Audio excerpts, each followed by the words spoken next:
The silver bracelet caught the light as it fell from Zoe's bag, hitting Liam's kitchen floor with a metallic clink that would shatter 3 lives forever. Vale Industries. The name engraved on its surface was the same corporation that had destroyed everything he'd ever loved. The college girl he'd rented his spare room to for $200 wasn't who she claimed to be. She was the daughter of his worst nightmare. Welcome to my story. Comment your city below to see how far this tale travels. Let's begin. The October rain hammered against the windows of the 4th floor walk-up as Liam Hart stared at the stack of bills spread across his kitchen table like a losing hand of cards. Electric, gas, water. Each envelope might as well have been stamped with "Final Notice" in blood-red letters. His fingers trembled slightly as he did the math for the 3rd time, hoping somehow the numbers would change. They didn't. $800 short. Again. From the living room, the sound of cartoons drifted through the thin walls. Ellie was watching her Saturday morning shows, blissfully unaware that her father was drowning in red ink. At 8 years old, she deserved that ignorance. She'd already lost enough. "Daddy, can we get pizza tonight?" Ellie's voice called out, hopeful and bright.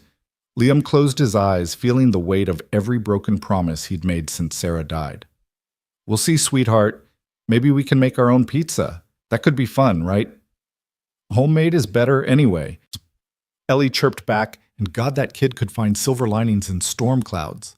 The knock at the door was soft, almost apologetic. Liam wasn't expecting anyone couldn't afford to be. Bill collectors didn't usually work Saturdays, but these days, who knew? He approached the door with the wariness of a man who'd learned that unexpected visitors rarely brought good news. Through the peephole, he saw a young woman, early 20s maybe, with dark hair pulled back in a messy bun. She wore a paint-stained denim jacket over what looked like thrift store clothes, and she was holding a piece of paper that was getting soggy in the rain. Liam opened the door but kept the chain on. "Can I help you?" "Hi, I'm here about the room, the rental listing." Her voice was soft, uncertain. "I called yesterday. Zoe Vale. The room." "Right." In desperation, Liam had posted an ad on 3 different sites 2 days ago. Spare bedroom for rent, $200 a month. Must be okay with kids, no parties. No drugs. References required. He'd gotten 2 responses, one from a guy who reeked of weed even through the phone, and this girl. "You're early," Liam said, glancing at his watch. "Thought we said noon." "I'm sorry, I can come back." She started to turn away, rain dripping from her jacket. "No, it's fine. Come in." He undid the chain, stepping aside. "Just keep your voice down. My daughter's watching TV." Zoe Vale stepped inside, immediately pulling off her soaked jacket. Underneath, she wore a simple black sweater with a hole in the left elbow that she'd tried to hide by pushing up the sleeves.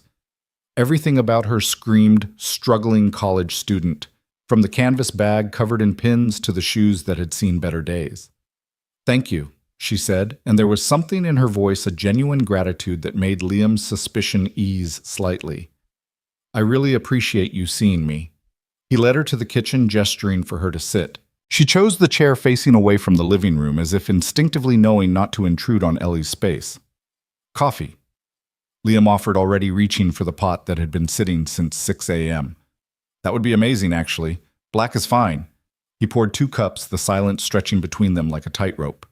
Finally, he sat down across from her, pushing the bills aside. "So, Zoe Vale, tell me about yourself." She wrapped her hands around the mug, seeming to draw strength from its warmth. "I'm a junior at the City University, art major focusing on sculpture and installation work. I work part-time at the campus library, and I do some freelance graphic design when I can get it." She pulled out a folder from her bag, dry somehow, despite the rain. "I brought references. My previous landlord, my academic advisor, my boss at the library." Liam flipped through the papers. Everything looked legitimate. More than legitimate, glowing, actually. Quiet tenant. Responsible and mature. Never late with rent. "Why are you looking to move?" he asked, watching her face carefully. A shadow crossed her features. "My current situation is complicated. My roommate's boyfriend essentially moved in without asking, and it's gotten uncomfortable. I need somewhere quiet where I can focus on my thesis project." you're okay with the fact that I have a kid, 8-year-old girl. She can be energetic. For the first time, Zoe smiled a real smile that transformed her face. I love kids. I used to volunteer at the children's art program at the community center before budget cuts killed it. Something in the way she said it, a flicker of anger quickly suppressed, resonated with Liam. He knew about budget cuts. Vale Industries had cited them when they'd laid off his entire department 18 months ago, 3 weeks before Sarah's diagnosis, 2 months before the insurance ran out. Daddy. Ellie's voice preceded her appearance in the kitchen doorway. She stood there in her pajamas, pink unicorns that were getting too small, clutching her stuffed rabbit. Who's this? This is Zoe, Liam said carefully. She might be renting the spare room. Ellie studied Zoe with the unfiltered intensity only children could manage. Do you like dragons?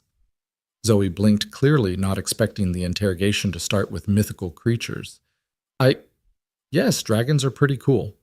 What about unicorns? Classic. Can't go wrong with unicorns. Mermaids. Depends. Are we talking Disney mermaids or the scary ones from the old stories? Ellie's eyes widened with delight. You know about the scary ones. Oh yeah, Siren Selkie's Rusalka. My grandmother used to tell me all the old stories. And just like that, Ellie was sold. She climbed into the chair next to Zoe. Rabbit still clutched tight and began describing her own made-up creature, a flying seahorse with rainbow scales. Zoe listened with what appeared to be genuine interest, even asking questions about its habitat and diet. Liam watched them interact, something loosening in his chest. It had been so long since Ellie had connected with someone new. Sarah's death had made her cautious, withdrawn, but here she was chattering away to a complete stranger about imaginary worlds. Ellie, why don't you go get dressed? Liam suggested. Let me finish talking to Miss Zoe. Can she see my drawings? Ellie asked, already bouncing on her toes. Maybe later, sweetheart. After Ellie scampered off, Zoe turned back to him. She's wonderful. She's everything, Liam said simply. Which is why I need to be clear about the rules. No overnight guests, no parties, no drugs or heavy drinking. Quiet hours after 9 p.m. Kitchen and bathroom are shared, but I need them clean. Rent's due on the first, no exceptions. That all sounds perfect, actually. I'm pretty boring, to be honest, just me and my art projects. When would you want to move in? As soon as possible. I can pay first month and a deposit today if that works. Liam tried not to look too eager. $400 would keep the lights on, buy groceries, maybe even allow for that pizza Ellie wanted. Cash or check? Cash, if that's okay. She reached into her bag, and that's when Liam saw it, just a flash of silver at her wrist, mostly hidden by her sleeve. She pulled out an envelope counting out $400 bills. They were crisp new, like they'd just come from an ATM. Is the room furnished? She asked. Bed, dresser, desk. Pretty basic, but functional. That's perfect. I don't have much stuff anyway. They shook hands, her grip firmer than he'd expected. I can move in tomorrow if that works. Tomorrow's fine. I'll have Ellie help me clean it out today. She stood to leave, pulling her still damp jacket back on. Thank you, Mr. Hart. Really. You don't know how much this means. After she left, Liam stood in his doorway watching her disappear down the stairwell. Something nagged at him, some detail his mind had caught but not processed. He shook it off. $400. That's what mattered. Is she moving in? Ellie asked, appearing at his side. Tomorrow. Good. I like her. She knows about the scary mermaids. That night, as Liam tucked Ellie into bed, she asked, Do you think Mom would like Zoe? The question hit him like a physical blow. I think Mom would be happy we're making new friends. Me too, Ellie said, already drifting off. She seemed sad, though, like you sometimes. Out of the mouths of babes. Liam spent the rest of the evening cleaning out the spare room. It had become a storage space for all the things he couldn't bear to deal with. Boxes of Sarah's belongings, Ellie's outgrown toys, the exercise equipment he'd bought in a fit of optimistic self-improvement. As he worked, he found himself thinking about Zoe Vale. Something about her didn't quite fit. The crisp bills. The way she'd held herself straight back despite the thrift store close, the flash of silver at her wrist. He dismissed it. Everyone had their stories, their secrets. As long as she paid rent and was good to Ellie, the rest was none of his business. Sunday arrived gray and drizzly Seattle, having decided to live up to its reputation. Zoe showed up at exactly 10 a.m. with 2 suitcases and a backpack. That was it. Liam had expected more, somehow boxes of art supplies, canvases, the detritus of college life. But she traveled light. "Need help," he offered. "I've got it, thanks." She hauled everything up the 4 flights without breaking a sweat, which was more than Liam could say for himself these days. Ellie had made a welcome sign, crayon letters on construction paper, "Welcome home, Zoe," with dragons drawn in the corners. Zoe's eyes actually misted when she saw it. That's really sweet, Ellie. Can I put it on my door?" "I made you this too." Ellie produced a paper crane slightly lopsided, but made with evident care. "Mom taught me before she got sick. It's for good luck." Zoe took the crane like it was made of gold, cradling it carefully. "I'll keep it on my desk." "Thank you." The first week passed smoothly. Better than smoothly, actually. Zoe was the perfect tenant, quiet, clean, considerate. She left for classes early, came home late, and spent most of her time in her room. The few times they intersected in the kitchen, she was polite but not intrusive. She even started levying little origami figures for Ellie, a new one, each day, until there was a small menagerie on the kitchen windowsill. "She's teaching me," Ellie announced one afternoon, showing off a somewhat squashed paper frog. "She says I have natural talent." It was Thursday evening when things shifted. Liam had just gotten Ellie to bed and was settling in to review job listings and exercise in frustration he performed nightly when he heard movement in the kitchen. Zoe was making tea, moving with the careful quietness of someone trying not to disturb. "You don't have to sneak around," he said, making her jump. "Sorry, didn't mean to startle you." "I just didn't want to wake anyone." She was wearing pajama pants and an oversized university sweatshirt, looking younger than usual. "Want some tea? I make a mean chamomile." They sat at the kitchen table, the same one where they'd first met just a week ago. The rain had returned, pattering against the windows in a rhythm that was almost soothing. "How's the thesis project going?" Liam asked, making conversation. "It's complicated. I'm working on a series about hidden truths. The things we bury, the secrets that poison us from underground up." She paused, seeming to realize how dark that sounded. "It's more optimistic than it sounds. It's about bringing things to light. Sounds intense. Art should be, don't you think it should matter? Otherwise, what's the point?" There was a passion in her voice that reminded him of Sarah, the way she'd talked about her nursing work before the budget cuts moved her to the understaffed clinic in Raven Lake, before the water made her sick. "Your daughter's really special," Zoe said, changing the subject. "She's got this light about her, even after losing her mom," Liam finished. "Yeah, she's resilient, more than me most days." "How long's?" 18 months, cancer. Started in her kidneys, spread everywhere.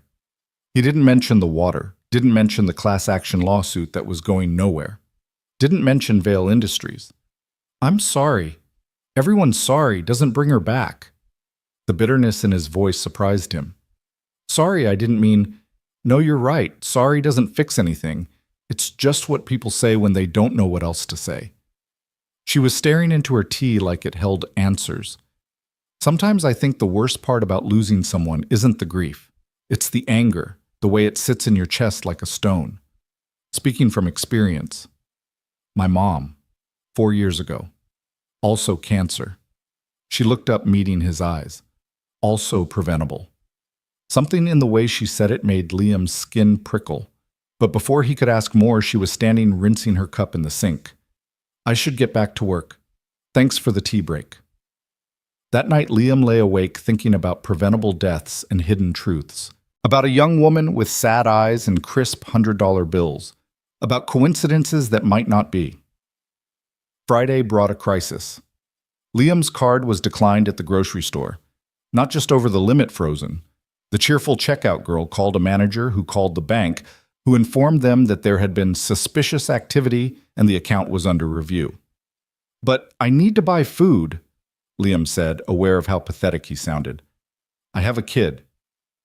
The manager, a woman with kind eyes and a name tag reading Brenda, looked at the modest collection of groceries, milk, bread, peanut butter, the ingredients for homemade pizza. I can hold these for an hour if you want to sort it out. Liam nodded numbly, ushering Ellie out of the store. She hadn't understood what was happening, but she'd picked up on his distress. It's okay, Daddy. We have crackers at home. Jesus Christ, when had his 8-year-old become the one offering comfort? They were halfway home when Zoe appeared carrying a canvas bag from the same store. Hey, neighbors, she said brightly, then noticed Liam's expression. Everything okay? Fine, he said automatically. We couldn't buy the pizza stuff, Ellie announced. The card machine was broken. Zoe looked between them, understanding dawning. Oh, well, actually, I bought way too much stuff. I'm terrible at shopping, for one. Want to share I was going to make pasta anyway. We couldn't, Liam started. Please, Ellie promised to teach me how to make paper butterflies, didn't you? And somehow they ended up back at the apartment, Zoe unpacking what was clearly a deliberate over-shopping trip, not just pasta, but sauce salad, garlic bread, and yes, pizza ingredients. For tomorrow, she said firmly when Liam tried to protest. Ellie mentioned wanting pizza. They cooked together, Ellie chattering happily as she showed Zoe her paper folding techniques. It felt almost normal, almost like a family. After Ellie was in bed, Liam found Zoe on the fire escape sketching in a notebook. Thank you, he said simply. I'll pay you back. No need, consider it rent credit or something. She kept sketching, not looking at him. We all need help sometimes. Still, it was kind. She shrugged. Kindness isn't that hard. People just make it complicated. He sat down beside her, the metal grating cold through his jeans. What are you drawing? She showed him it was the view from the fire escape, but transformed. The buildings were growing roots diving deep into the earth, tangling with buried things. It was beautiful and unsettling. Your hidden truths. Something like that. She closed the notebook. Can I ask you something? What happened with your job? Ellie mentioned you used to work in an office. Vale Industries, data analysis department. They laid off our entire division. Restructuring, they called it. 3 weeks later, my wife got sick. 2 months after that, insurance was gone. He laughed bitterly. Best part. They recorded record profits that quarter. Zoe had gone very still. Vale Industries. Yeah. Why you know them? Everyone knows them. They own half the city. Her voice was carefully neutral. I'm sorry. That's horrible. It's life.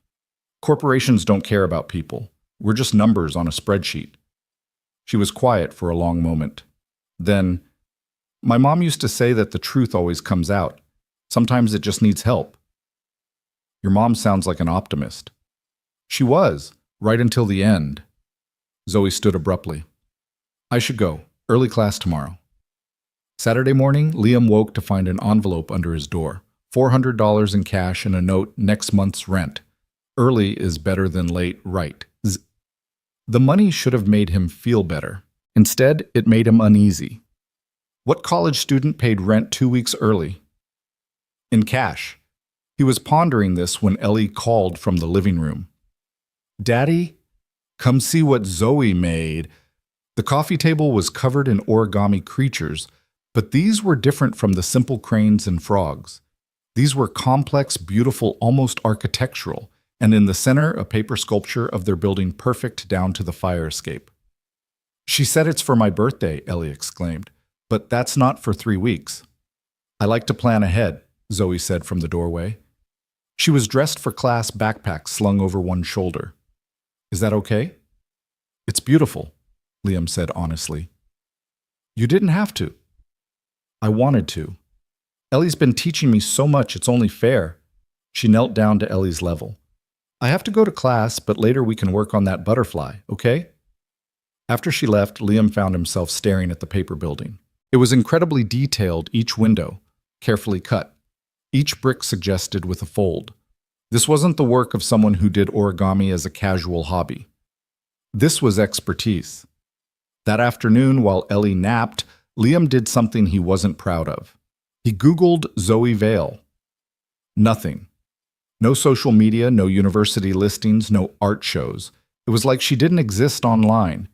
He tried the university website searching for art majors named Zoe. Nothing. He was being paranoid. Had to be. Plenty of people stayed off social media. Maybe she used a different name for her art.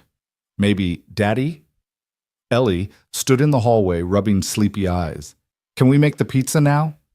Sure, sweetheart. They were rolling out dough when Zoe came home looking tired but smiling when she saw them. Pizza party. You have to help, Ellie insisted. Zoe makes the best shapes. Look, she can make the dough into a dragon. And she could. With quick, practiced movements, Zoe shaped the dough into a remarkably good dragon, complete with scales textured by a fork. Where'd you learn to do that? Liam asked. For just a second, she hesitated. My dad. He loved to cook before he got too busy. What's he do? What? Business, boring stuff. She changed the subject quickly. Ellie want to make a unicorn pizza. They spent the evening making increasingly ridiculous pizza shapes, the kitchen filling with laughter. It was the happiest Liam had seen Ellie in months. Maybe the happiest he'd been too. Later, after Ellie was asleep and they were cleaning up, Zoe said quietly, "She's lucky to have you." I'm the lucky one. No, I mean it. You're a good father. You put her first. Not everyone does that. There was something in her voice, a weight that spoke of personal experience. Your dad wasn't around much. He was around, just had different priorities. She dried a plate carefully, precisely. Money, power, legacy, the things that matter to people like him. People like him, she seemed to realize she'd said too much. Just, business types. The ones who think earnings reports are more important than earnings impacts. It was an oddly specific way to phrase it. Liam filed it away with all the other oddities, the crisp bills, the lack of online presence, the way she sometimes caught herself before speaking like she was translating from another language. Sunday was quiet. Zoe spent most of it in her room working on her thesis. Liam could hear her moving around the occasional scrape of furniture. When she emerged for dinner, she looked troubled. Everything okay? He asked. Just family stuff. My dad's being difficult about something. Anything I can help with? She smiled sadly. No. This is something I have to handle myself. But thank you. That night, Liam was awakened by voices in the hallway.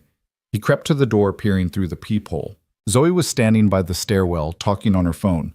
Her voice was different, harder, more authoritative. I don't care what he says. I'm not coming back. No, you don't understand. I found something, evidence, the kind that could just tell him I need more time. I know what I'm doing. She hung up, standing in the hallway for a long moment, head bowed. When she turned back toward the apartment, Liam scrambled back to bed, but sleep didn't come. Evidence of what? What had she found? Monday started normal enough. Ellie off to school, Zoe to classes, Liam to another soul-crushing job interview. But when he got home, something was off. The apartment door was properly locked. Nothing obviously disturbed, but there was a feeling like someone had been there. In his room, his laptop was open. He always closed it. Always. Heart-pounding, he checked the browser history. Nothing new. But when he opened his documents folder, there was a new file. Insurance. Doc. Inside, a single line. Check your old benefits folder. A friend. Liam's hands shook as he navigated to the folder he hadn't opened in over a year. Sarah's medical records, insurance claims, the denial letters, and there a subfolder he didn't remember creating, Raven Lake. Inside were documents he'd never seen before. Water testing reports, internal memos from Vale Industries, email chains discussing contamination levels and acceptable losses, and at the bottom a PDF titled Casualty Projections. Sarah's name was on page 3. They'd known. They'd known the water was poisoned, knew people would die, and they'd calculated it would be cheaper to pay settlements than clean up. Liam ran to the bathroom and vomited until there was nothing left. Then he sat on the bathroom floor, shaking with rage so pure it felt like it might consume him. Mr. Hart, Zoe's voice from the doorway. Liam, are you okay? He looked up at her, this stranger in his home. Who are you? She knelt beside him, and for the first time he saw past the thrift store clothes and messy hair. Saw the way she held herself, the careful pronunciation of her words, the manicured hands she usually kept hidden in her sleeves. Who are you? He repeated. She sighed, and it was like watching a mask fall away. When she spoke, her voice had lost its careful casualness, revealing something polished underneath. My name is Zoe Vale. My father is Conrad Vale, CEO of Vale Industries. She met his eyes steadily. And I'm here to bring him down. The silence stretched between them like a chasm. Liam felt like the floor had dropped out from under him. This girl who'd played with his daughter, who'd shared their pizza, who'd saved them from hunger, she was the enemy's daughter. Get out, he whispered. Please let me explain. Get out! He was on his feet now, rage giving him strength. You're his daughter. His daughter. Do you have any idea what he did to us? To my wife? Yes, she said simply. That's why I'm here. Don't you dare. What is this, some kind of sick game rich girl plays poor to feel better about daddy's blood money? No. She stood too, and there was steel in her spine now. I'm here because I found out what he did. Raven Lake, the others. 23 communities poisoned for profit. I'm here because someone needs to stop him. And you just happened to pick my apartment. No, I picked you specifically because you lost the most, because you'd understand what needs to be done. I don't believe you. She walked to her room, returning with a red USB drive. This is everything. Every document, every email, every cover-up. 3 years of evidence. The FBI would kill for this, but I needed to be sure it would get to the right people. People who wouldn't bury it for a payout. Liam stared at the drive like it was a live grenade. Why should I trust you? You shouldn't, but verify the documents I put on your laptop. Check them against the public records. Call the lawyers from the class action. They'll confirm the water reports are real. She set the drive on the table. I'm not asking you to trust me. I'm asking you to trust the evidence. Why would you betray your own father? For the first time, her composure cracked. Because my mother died of kidney cancer 5 years ago. We lived in Riverside Heights for 2 years when I was a teenager. Dad said the water was fine, said the protests were just troublemakers. Mom believed him. I believed him. Riverside Heights. Liam knew that name. Another Vale Industries contamination site. Another cluster of cancer cases. He killed her, Zoe continued, voice hollow. His greed killed my mother, and he stood at her funeral talking about God's plan. There is no God in what he did. Just profit margins and acceptable losses. The front door opened. Daddy, I'm home. Both adults froze. Ellie bounded into the kitchen, backpack dragging behind her. Zoe, look what I made in art class. She held up a painted paper plate, a swirl of colors that might have been a rainbow or might have been chaos. It's you and me and Daddy. Zoe knelt down, examining the painting with apparent seriousness. It's beautiful, Ellie. Is that us having pizza? Yes, and look, I made you with your pretty bracelet. Liam's eyes went to Zoe's wrist. There it was finally visible, a silver bracelet with Vale Industries engraved in small letters. She saw him looking and pulled her sleeve down. Ellie, why don't you go change out of your school clothes? Liam said, voice carefully controlled. But I want to show Zoe. Now, sweetheart. Ellie pouted but obeyed, casting confused looks back at them. When they were alone again, Liam said, The bracelet. You've been wearing it this whole time. It was my mother's. She got it at the company gala the year before she got sick. She was so proud. Zoe touched it unconsciously. I wear it to remember what he took.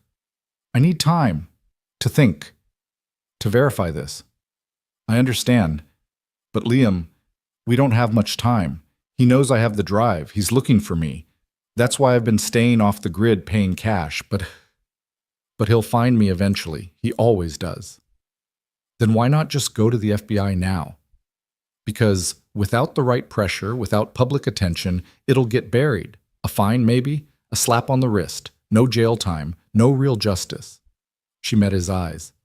I need someone who understands the stakes, Someone who won't let them sweep it under the rug. Someone with nothing left to lose. Someone with everything to fight for, she corrected, glancing toward Ellie's room. That night after Ellie was asleep, Liam sat at his laptop going through the documents again, cross-referencing, verifying. Every horrific detail was real.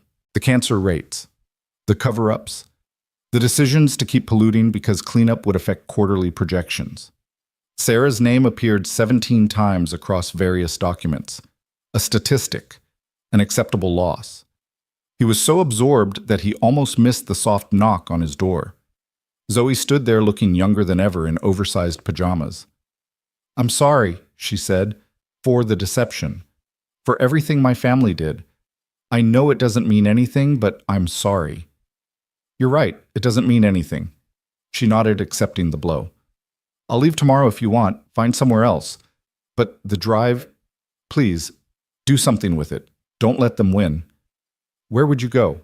"I don't know, somewhere he won't think to look." Liam thought about Ellie's painting the three of them together like a family, thought about the paper crane still sitting on Zoe's desk visible through her open door, thought about second chances and unlikely allies. "You can stay," he heard himself say, "until we figure this out. But no more lies." "No more lies," she agreed. Tuesday brought a new routine. Zoe was still Zoe to Ellie, still the nice lady who made origami and knew about scary mermaids. But to Liam, she was something else, a co-conspirator, a weapon against the machine that had destroyed his life. They met after Ellie's bedtime, spreading documents across the kitchen table, building a case. Zoe knew things context that made the dry corporate speak come alive with malevolence. "This email here," she pointed, "about mitigation strategies. That's when they decided to buy up the medical clinics in affected areas. Control the diagnosis rates, make it look like a statistical anomaly instead of a pattern." "Jesus, how do you know all this?" "I've been in that world my whole life. Private schools, corporate galas, listening to drunk executives brag about their cleverness." Her voice was bitter. "I speak fluent bastard. And your father never suspected you were gathering evidence. I was his perfect daughter. Straight A's appropriate boyfriends planning to get my MFA and marry some hedge fund prince." She laughed humorlessly. "He never imagined I was actually listening, actually learning." "What changed?" "Mom died. And I found her journals. She'd been documenting her symptoms for 2 years, trying to figure out what was wrong. She suspected the water, but Dad convinced her she was being paranoid, said the company had done extensive testing." Zoe's hands clenched. She believed him because she loved him, and it killed her. Wednesday afternoon, Liam noticed the black SUV parked across the street. It had been there that morning too, and the evening before. "Zoe," he called softly. She was helping Ellie with homework, the two of them bent over a math worksheet.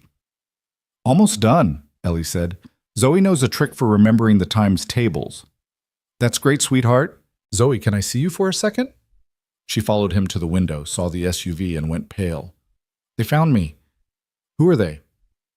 "Dad's security team. Ex-military mostly. They won't do anything obvious, but they're watching, waiting for me to make a move." "What do we do?" "I don't know. I thought I'd have more time." She pulled out her phone, stared at it like it might bite. "He's called 17 times today. So call him back. Tell him you're fine." "You don't understand. Once he knows where I am, he'll come himself. And Conrad Vale doesn't take no for an answer." That night they sat in the dark living room watching the SUV through the blinds. Ellie was asleep, oblivious to the danger circling their small sanctuary. "I should leave," Zoe said. "Lead them away from you and Ellie. Where would you go?" "Doesn't matter. Somewhere public.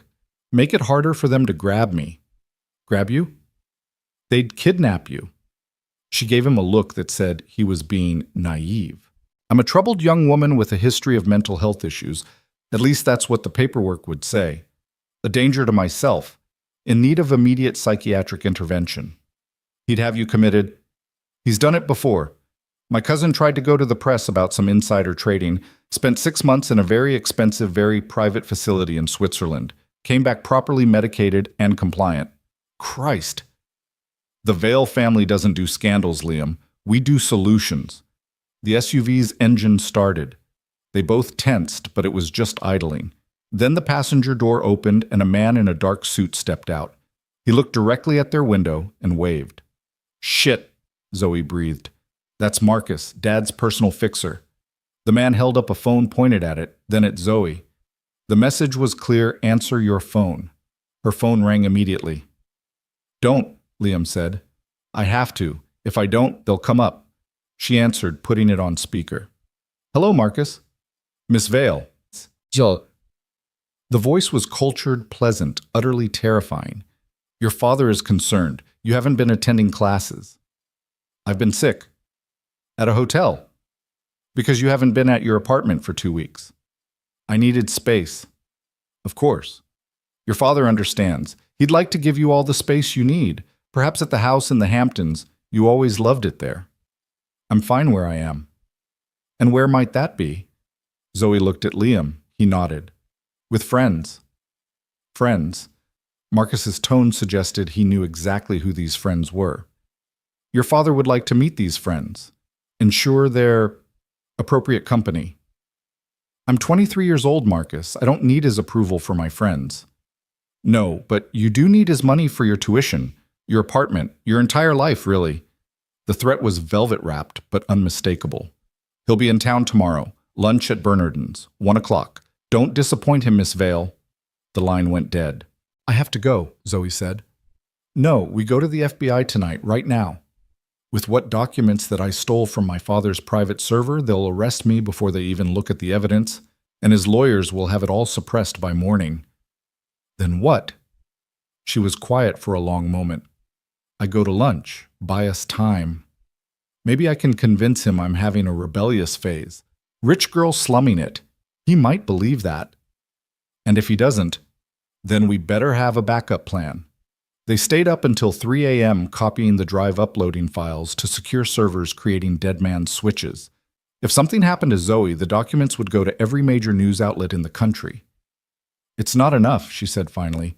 "He'll deny everything, say they're forgeries.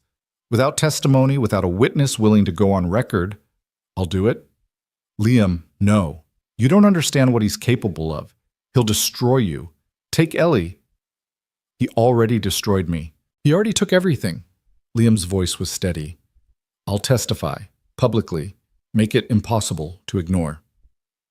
Thursday dawned bright and cold. Zoe dressed carefully. Gone were the thrift store clothes. She emerged from her room looking like what she was, corporate royalty. Designer dress pearls that probably cost more than Liam's monthly rent, the silver bracelet polished and prominent. "You look different," Ellie said, eating her cereal. "I have an important meeting today." "For your art." "Something like that." Zoe knelt down. "Ellie, can you do me a favor? Keep this safe for me." She handed her a paper crane, this one made from metallic silver paper. "It's special. I'll put it with my treasures." Ellie ran to her room. "If something happens," Zoe started. "Nothing's going to happen. You're going to lunch. You're going to play the part. You're going to come home." "Home," she repeated softly. "Yeah." The black SUV followed her taxi. Liam watched from the window until both vehicles disappeared around the corner. Then he called the number Zoe had given him, a lawyer from the class action suit, one of the few still fighting. "Mr. Hart." "Yes, I remember your wife's case. What kind of documents?" "I see. Can you bring them to my office?" "Now." "Yes, I think that would be wise." Liam was gathering the papers when his phone rang. Zoe. "How's lunch?" "He knows." Her voice was tight with fear. "He knows everything. About the drive, about you, about what I'm planning. Liam, he's coming there." "What, when?" "Now. He's sending Marcus to collect the drive. And to deal with loose ends." "Ellie, get her and run. Now." The line went dead. Liam grabbed the drives, the documents, shoved them in a bag. "Ellie, we're going on an adventure. But I have school." "No school today. Come on, sweetie. We need to hurry." They were in the hallway when the elevator dinged. Marcus stepped out, flanked by 2 other men in suits. His smile was pleasant, professional. "Mr. Hart, Miss Ellie. Going somewhere." "The park." Liam said, pushing Ellie behind him. How nice. Perhaps we could chat first about your house guest. I don't think so. Marcus sighed. Mr. Hart, let's be civilized. You have something that belongs to Mr. Vale. Return it, and we can all go about our day. I don't know what you're talking about. The drive, Mr. Hart.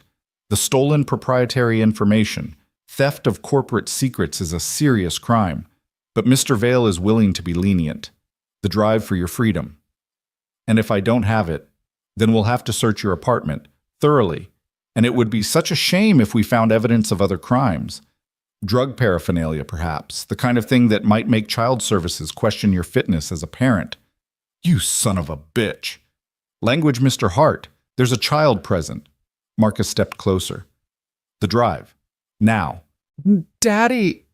Ellie's voice was small, frightened. That's when the stairwell door burst open.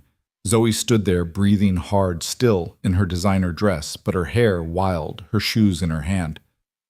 Marcus, leave them alone. Miss Vale, your father expects you back at the restaurant. My father can go to hell.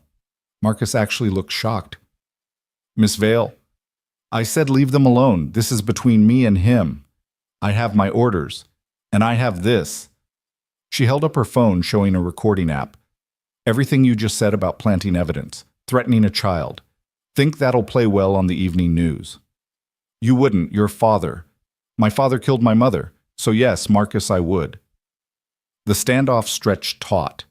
Then from down the hall, doors started opening, neighbors peering out, phones in hand. Mrs. Chen from 4B was already recording. Everything okay out here? Mr. Rodriguez from 4F called out. Behind him, his teenage son had his phone up, live streaming. Just a disagreement, Marcus said smoothly, but his composure was cracking. Doesn't look friendly to me, Mrs. Chen said. She'd never liked strangers in the building. Liam, you and Ellie okay? These men were just leaving, Zoe said loudly. Weren't you Marcus? More neighbors emerged. The hallway was filling up. Everyone had their phones out now. This isn't over, Marcus said quietly. No, Zoe agreed. It's just beginning. Marcus and his men retreated to the elevator. As the doors closed, he made a phone call. They could hear him saying, "We have a situation." Inside, Zoe said urgently. We don't have much time. Back in the apartment, she was all business. He'll come himself now. Conrad Vale doesn't tolerate public defiance. So we make it more public, Liam said. Call the press. Already did. From the taxi, told them Conrad Vale's daughter has evidence of corporate murder. They'll be here within the hour. Zoe, Ellie tugged at her dress. Are you in trouble? Zoe knelt down. A little bit, but it's the good kind of trouble, the kind where you stand up to bullies. Like when I told Mrs. Patterson that Tommy was cheating. Exactly like that. The door exploded inward. Not knocked, exploded, the frame splintering. Conrad Vale stood there, and the resemblance to Zoe was unmistakable. Same dark hair, same sharp features, but where her eyes held warmth, his were arctic. Enough, he said simply. Hello, Dad, Zoe said. You've had your tantrum. Time to come home. I am home. His eyes flicked dismissively around the apartment. This is what you choose over your family, over your legacy. This is a family. This is a legacy. People who care about each other more than money. Don't be naive. These people are using you. They smell money, and they want their piece. No, Dad, that's what you would do. These people took me in when I had nothing. You've never had nothing. You've had everything handed to you, including a mother poisoned by your greed. The slap was shocking in its swiftness. Zoe's head snapped to the side, a red mark blooming on her cheek. Don't you dare, Conrad Vale said coldly. Your mother's death was a tragedy. It was murder, and I have proof. You have stolen property, which you'll return immediately. No. He pulled out his phone. Marcus, come up. Bring the paperwork. What paperwork? Liam demanded. Involuntary commitment papers. My daughter is clearly having a psychotic break. Delusions of persecution theft, living in squalor with strangers. Any judge would agree she needs immediate psychiatric help. You can't. I can. I will. Unless. He looked at Liam. You seem like a reasonable man, Mr. Hart, a single father struggling to make ends meet. What if that struggle ended? What if you suddenly found a job waiting for you? Good salary, benefits, security for your daughter. All you have to do is tell the truth. That my daughter came to you in distress, that you tried to help, but she's clearly unwell. Go to hell. $100,000 a year, full medical, college fund for your daughter. Daddy, no, Ellie said, grabbing his hand. Zoe's our friend. Conrad's expression darkened further. Then they heard voices in the stairwell, many voices. Who? Conrad began. The door hanging broken was pushed aside. Reporters flooded in, cameras rolling, microphones extended. Behind them, more neighbors, everyone recording on their phones. Mr. Vale. Is it true your company poisoned the Raven Lake water supply? Miss Vale. What evidence do you have? Mr. Vale. How do you respond to allegations of corporate murder? Conrad's composure finally cracked. Get out. This is private property. Actually, Mrs. Chen said from the doorway, the hallway is public space, and we all saw you break down that door. Zoe. A reporter pushed forward. Will you make a statement? Zoe looked at her father, then at Liam and Ellie, then directly into the nearest camera. My name is Zoe Vale. My father's company, Vale Industries, knowingly poisoned 23 communities to increase profits. I have documents proving they knew people would die and chose to continue anyway. My mother was one of those people. So was Liam Hart's wife, Sarah. So were hundreds of others. She pulled out the red drive, holding it up. This contains 3 years of evidence. Internal memos, emails, test results, and recordings of board meetings where they discussed acceptable casualty rates. Lies, Conrad snarled. She's mentally ill. I also have this, Zoe continued, pulling out her phone. Recorded conversations with my father over the past year discussing the cover-ups, including one from last week where he offered to pay me $10 million to keep quiet. The reporters went into a frenzy. Conrad lunged for the phone, but Liam stepped between them. Don't touch her again. You don't know who you're dealing with. I know exactly who I'm dealing with, the man who killed my wife, the man who made my daughter grow up without a mother, and you're done. Sirens. Getting closer. Someone had called the police. Mr. Vale, one of the reporters said, do you have any comment on these allegations? Conrad Vale looked around the room at the cameras, the neighbors, his daughter standing with strangers who'd become family. His empire crumbling in a cramped apartment he'd never have stepped foot in before today. No comment, he said finally, and it sounded like defeat. The police arrived. Statements were taken. The broken door was photographed. Zoe gave them the drive, the recordings, everything. Conrad Vale was escorted out in handcuffs, not arrested yet, but detained for questioning about the break-in. As he passed Zoe, he stopped. You've destroyed everything. No, Dad. You destroyed everything. I'm just cleaning up the mess. After everyone left, after the reporters and police and neighbors, it was just the 3 of them in the apartment with its broken door. They sat on the couch, Ellie between them, exhausted. What happens now? Ellie asked. I don't know, Zoe admitted. There'll be investigations, trials. It'll be ugly. Will you have to leave? Zoe looked at Liam over Ellie's head. You paid rent through the month, though, he said, though we might need a new door. She laughed, and it turned into crying, and then Ellie was hugging her, and somehow Liam was too, and they sat there as the sun set, a strange little family forged in truth and loss, and the kind of courage that comes from having nothing left to lose but each other. Hey, Ellie said suddenly. We never had lunch. Can we order pizza? Pizza sounds perfect, Zoe said, wiping her eyes. With extra cheese. All the cheese in the world. As Liam called in the order, he watched Zoe help Ellie with her homework. The 2 of them bent over the kitchen table like nothing had happened. Like the world hadn't just shifted on its axis. Like justice might actually be possible. The silver bracelet caught the light as Zoe wrote, and for the first time it didn't look like chains. It looked like armor. The pizza arrived 40 minutes later, carried by a confused delivery guy who had to navigate around the broken door frame. The normalcy of it, counting out bills, debating toppings, Ellie insisting on saving a slice for breakfast, felt surreal after the chaos of the afternoon.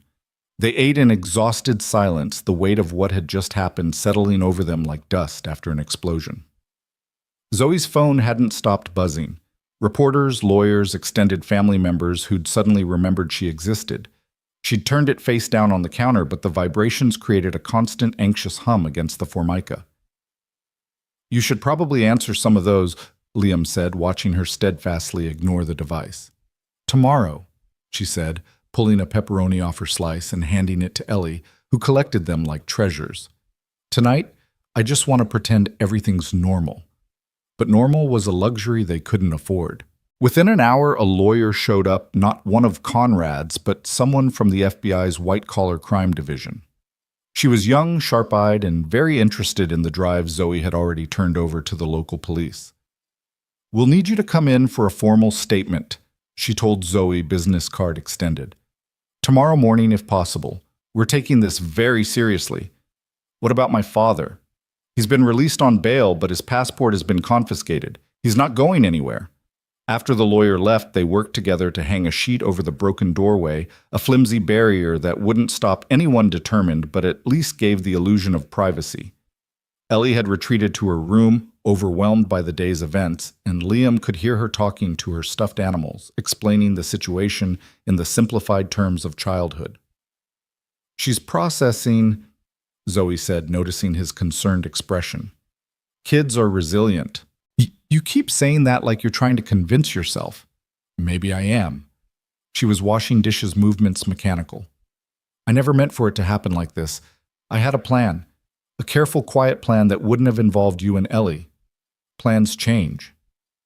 This one exploded, and now you're both in danger because of me." Liam took the plate from her hand, set it aside. "We were already in danger. Every day we drank that water, every day we trusted that someone somewhere gave a damn about our safety. At least now we know what we're fighting." She looked up at him and he realized how young she really was. 23, she'd said. Sarah's age when they'd met. The comparison hurt in ways he wasn't ready to examine. "I should go to a hotel tonight," she said. "Give you both some space." "With a broken door, and your father's goons probably watching not happening." "Liam, you're staying. End of discussion." That night, sleep was elusive. Every creak of the old building, every footstep in the hallway above had Liam jolting awake. Around 3 a.m., he gave up and wandered to the kitchen for water, finding Zoe already there, laptop open, typing furiously. "What are you doing?" "Documenting everything. Every conversation I remember, every meeting I sat in on, every casual admission of guilt over champagne and caviar." Her fingers flew across the keyboard. "I want it all on record before they try to discredit me." "They will, won't they?" "Try to discredit you." "Oh, absolutely. By tomorrow morning, there'll be stories about my mental health history. I saw a therapist after Mom died, which will become long history of psychological instability. They'll find ex-boyfriends to call me unstable, former friends to say I was always dramatic. They'll paint me as a spoiled rich girl having a breakdown." "How can you be so calm about it?" She stopped typing, considering. "Because I knew this was coming the moment I took that first document. You don't go to war with Conrad Vale and expect to come out clean. You just hope the truth is louder than the lies. And if it isn't, then at least I tried. That's more than most people do." Liam sat down across from her, studying her face in the laptop's blue glow. "Your mother would be proud." Zoe's hand stilled on the keyboard. "You think so?" "I know so. Sarah would have done the same thing if she'd known. She was fierce about justice, about protecting people. It's one of the things I loved most about her." "Tell me about her. Not the illness, not the end. Tell me about who she was." So he did. Sitting in the dark kitchen with this unlikely ally, Liam talked about Sarah for the first time in months without the words choking him. About her terrible singing in the shower, her obsession with true crime podcasts, the way she'd eat ice cream straight from the container while grading nursing exams, how she'd wanted 3 more kids and had already picked out names. "Oliver for a boy," he said. "Lily for a girl. She had this whole plan." "Plans," Zoe said softly. "We make so many plans." Dawn was breaking when Ellie padded out, dragging her rabbit. Why is everyone awake? Couldn't sleep, Liam admitted, pulling her onto his lap. Want some breakfast? They made pancakes, the three of them working around each other in the small kitchen with surprising ease. Ellie insisted on chocolate chips. Zoe added sliced bananas, and Liam managed not to burn anything despite his exhaustion. It felt almost like a regular morning if you ignored the sheet-covered doorway and the news vans starting to gather on the street below. I don't want to go to school, Ellie announced. You have to, sweetheart.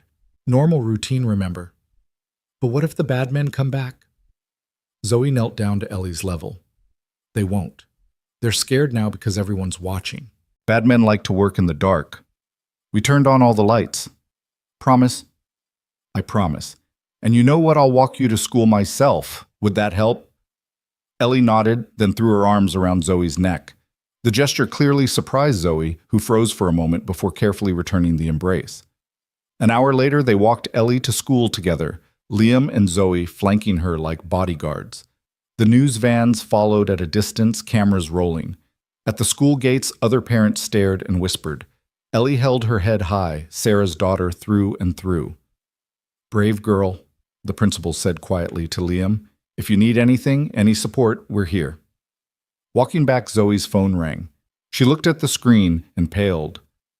It's my aunt, Dad's sister. Answer it, she did on speaker. The voice that emerged was cultured, cold, and furious. You ungrateful little bitch. Do you have any idea what you've done? The stock has dropped 40%, 40%. That's billions in value gone overnight. Good, Zoe said simply. Your trust fund is frozen. Your credit cards are canceled. Every penny you have came from this family and we're taking it all back. I expected that.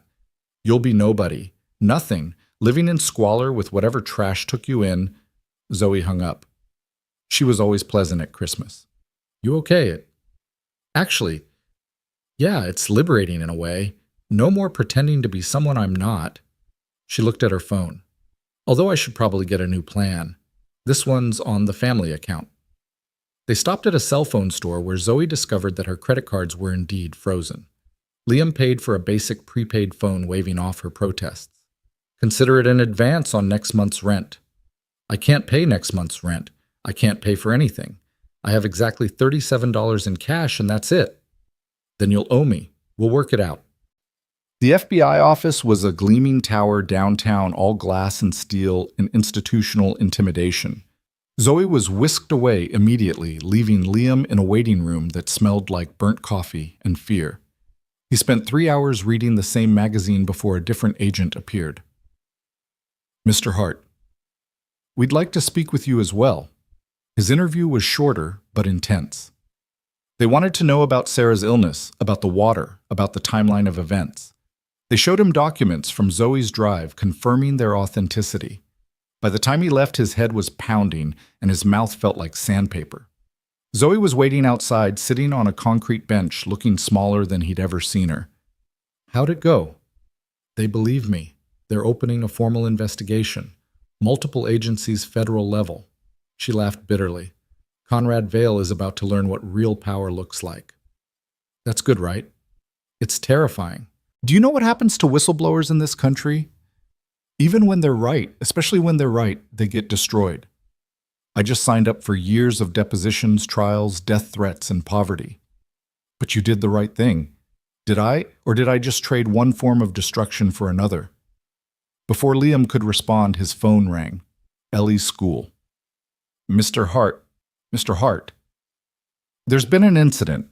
Ellie's fine, the principal added quickly, but you should come. They found Ellie in the principal's office sporting a bloody nose and a defiant expression. Across from her sat a boy with a black eye. What happened? Tommy said Zoe was a criminal, Ellie explained. He said his dad saw it on the news, said we were harboring a fugitive, so I punched him.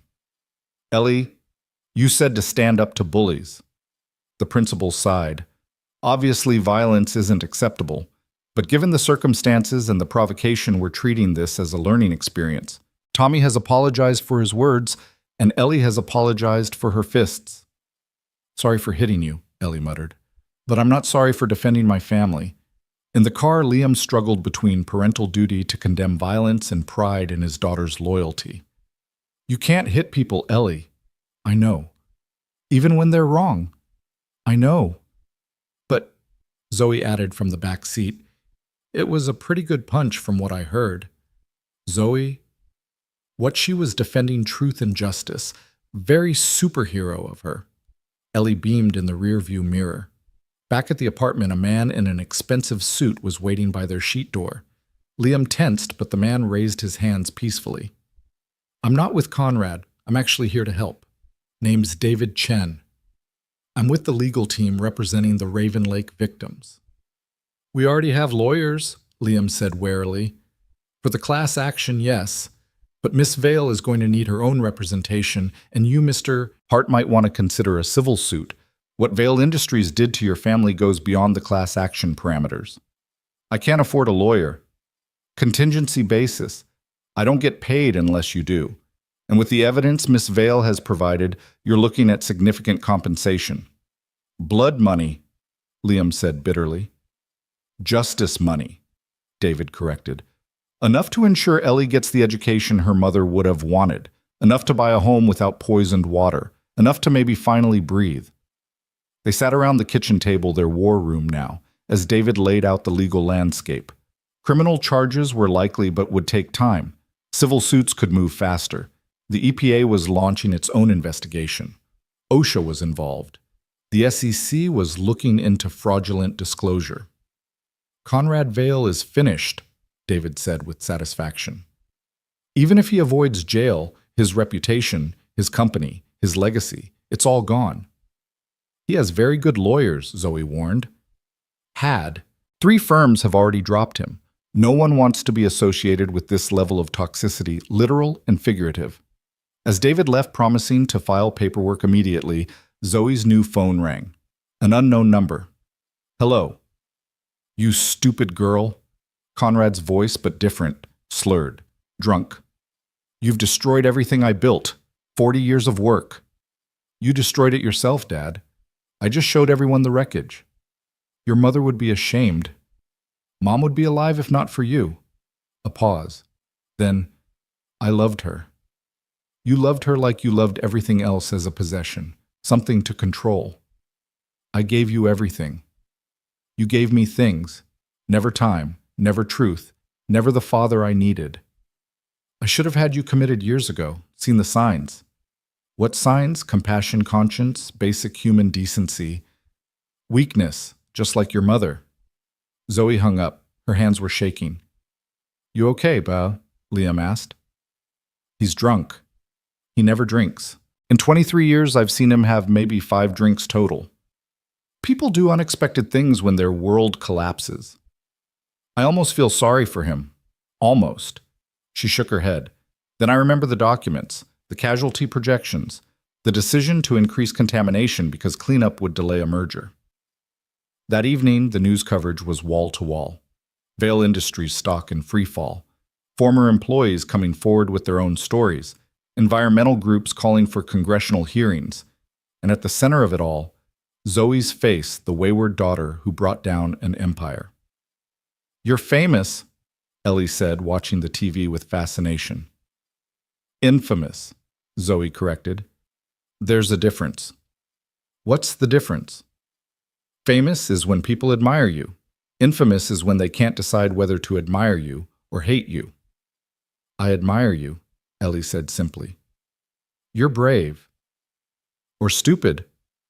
Sometimes they're the same thing, Liam said. They ordered Chinese food. Their kitchen had become a staging ground for documents and laptops. Cooking was impossible. As they ate lo mein straight from containers, Liam's phone rang. His former supervisor from Vale Industries. Liam, Jesus Christ, man.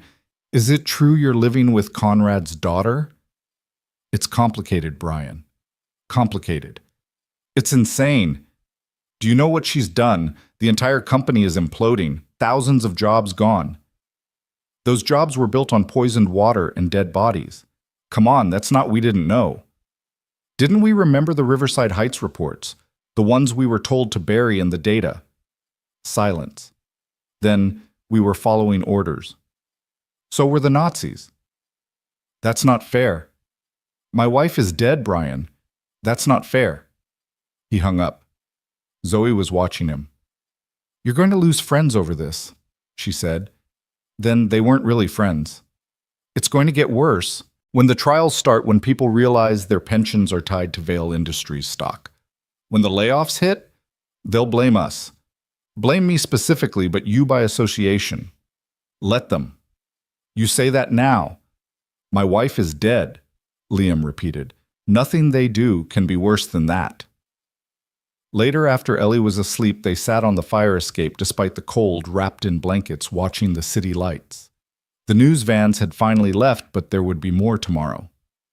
I need to get a job, Zoe said. A real job, not family nepotism. But who's going to hire Conrad Vail's daughter, especially now? You could sell your story, book deals, movie rights, David mentioned it. Blood money, like you said. Or a way to make sure the truth stays in the light. She pulled the blanket tighter. I keep thinking about what comes next. After the trials, the settlements, the justice we're hoping for. What then? Who am I when I'm not the girl fighting her father? You're Zoe, who makes origami and knows about scary mermaids and teaches Ellie math tricks. That's who I am here, in this little bubble. But bubbles pop. Not this one, Liam said firmly. This one's made of stronger stuff. How can you be so sure? Because it's already survived Conrad Vail. Everything else should be easy. She laughed, but it turned into a sob. I'm scared. I've been running on adrenaline and anger for so long, but now I'm just scared. Of what? Everything. Poverty, obscurity, being alone, never being able to escape what I've done. You're not alone. You have us. For now. For as long as you want. She looked at him, then really looked at him, and something passed between them that neither was ready to name. The moment stretched fragile and dangerous before Zoe pulled back. I should try to sleep. Tomorrow's going to be brutal. She was right. The next morning brought a circus. Reporters camped outside, neighbors being interviewed, Ellie needing a security escort to school. The principal called to suggest perhaps homeschooling for a few days until things calmed down. They're punishing her for my choices, Zoe said miserably. They're protecting her, Liam corrected, though he shared her guilt. The doorbell rang. A new door had been installed that morning, paid for by David Chen's firm as an investment in their star witness. Through the peephole, Liam saw a woman who looked like an older, harder version of Zoe. It's my mother's sister, Zoe said, looking at the security app on her phone. Aunt Patricia. Should I let her in? Might as well. She won't leave otherwise. Patricia Vail entered like a queen surveying a particularly disappointing province. Her gaze swept the modest apartment with barely concealed disgust before landing on Zoe. You look terrible. Thanks, Aunt Pat. You look exactly the same. Don't be smart. I'm here to offer you a lifeline. Let me guess, recant everything, claim mental illness, and disappear to a nice facility in Switzerland. Europe is nice this time of year, and Dr. Brennan is very discreet. The answer is no. Patricia sighed as if dealing with a particularly slow child. Zoe, darling, you've made your point. You're angry about your mother, I understand. We all miss Claire, but destroying the family won't bring her back. The family destroyed itself. The family employed thousands of people who are now losing their jobs because of your tantrum. Those people were poisoning communities. Those people were following standard industry practices. Standard doesn't mean right. Patricia pulled out a checkbook. How much to make this go away? 10 million, 2050. Name your price. There isn't enough money in the world. Everyone has a price, even martyrs. What? She looked at Liam. What about you? Surely you'd like to provide better for your daughter than this. Get out, Liam said quietly. I could make you rich. You could make me complicit. Get out. Patricia stood smoothing her skirt. You're making a mistake, both of you. When this is over, when the cameras move on to the next scandal, you'll be left with nothing but principals. And principals don't pay rent. We'll manage, Zoe said. No, dear, you'll survive. There's a difference. I've seen what survival looks like, and trust me, it's not nearly as noble as you think. After she left, Zoe sat heavily on the couch. $50 million. She offered $50 million. Tempted? No, yes, no. She rubbed her face. God, I don't know. That would solve so many problems. And create so many more. I know. But Ellie could go to any college. You could buy a house, start over somewhere clean. Blood money. Everything's blood money if you look close enough. The question is whose blood and whether it meant anything. Ellie came home from school with a bruised shin and a note from her teacher. Some kids are saying mean things, the teacher had written. Ellie is handling it remarkably well, but you should be aware. What are they saying? Liam asked gently. That Zoe's a traitor, that she's going to make their parents lose their jobs, that we're probably getting paid to lie. Ellie's voice was matter of fact, but her eyes were hurt. I'm so sorry, Zoe said. This is my fault. No, Ellie said firmly. It's the bad man's fault, the one who poisoned the water. You're just telling the truth. Sometimes the truth hurts people. Only if they were living with lies. Out of the mouths of babes again. That night, unable to sleep, Liam found himself Googling the names from the documents.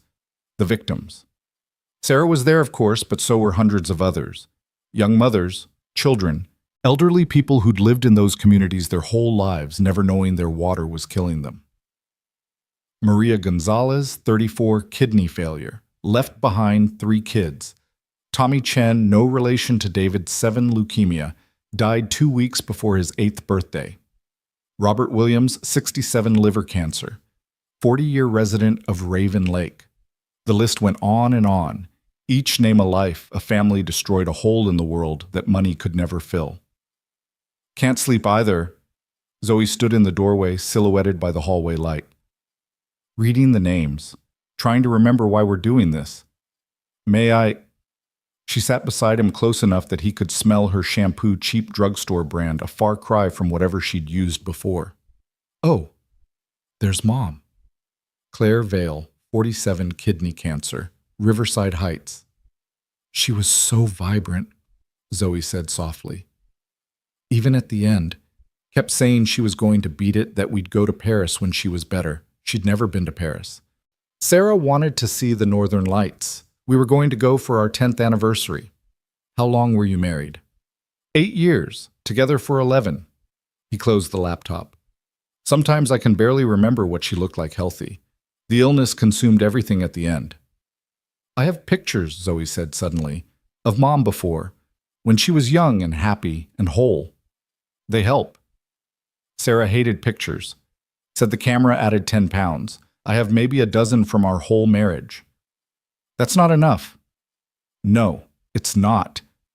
They sat in comfortable silence, 2 people bound by loss and the dangerous hope of justice. Liam, Zoe's voice was small. What if we lose? What if he wins somehow? Then at least we fought. That's more than most people do. Is it enough, though, fighting and losing? Ask me when it's over.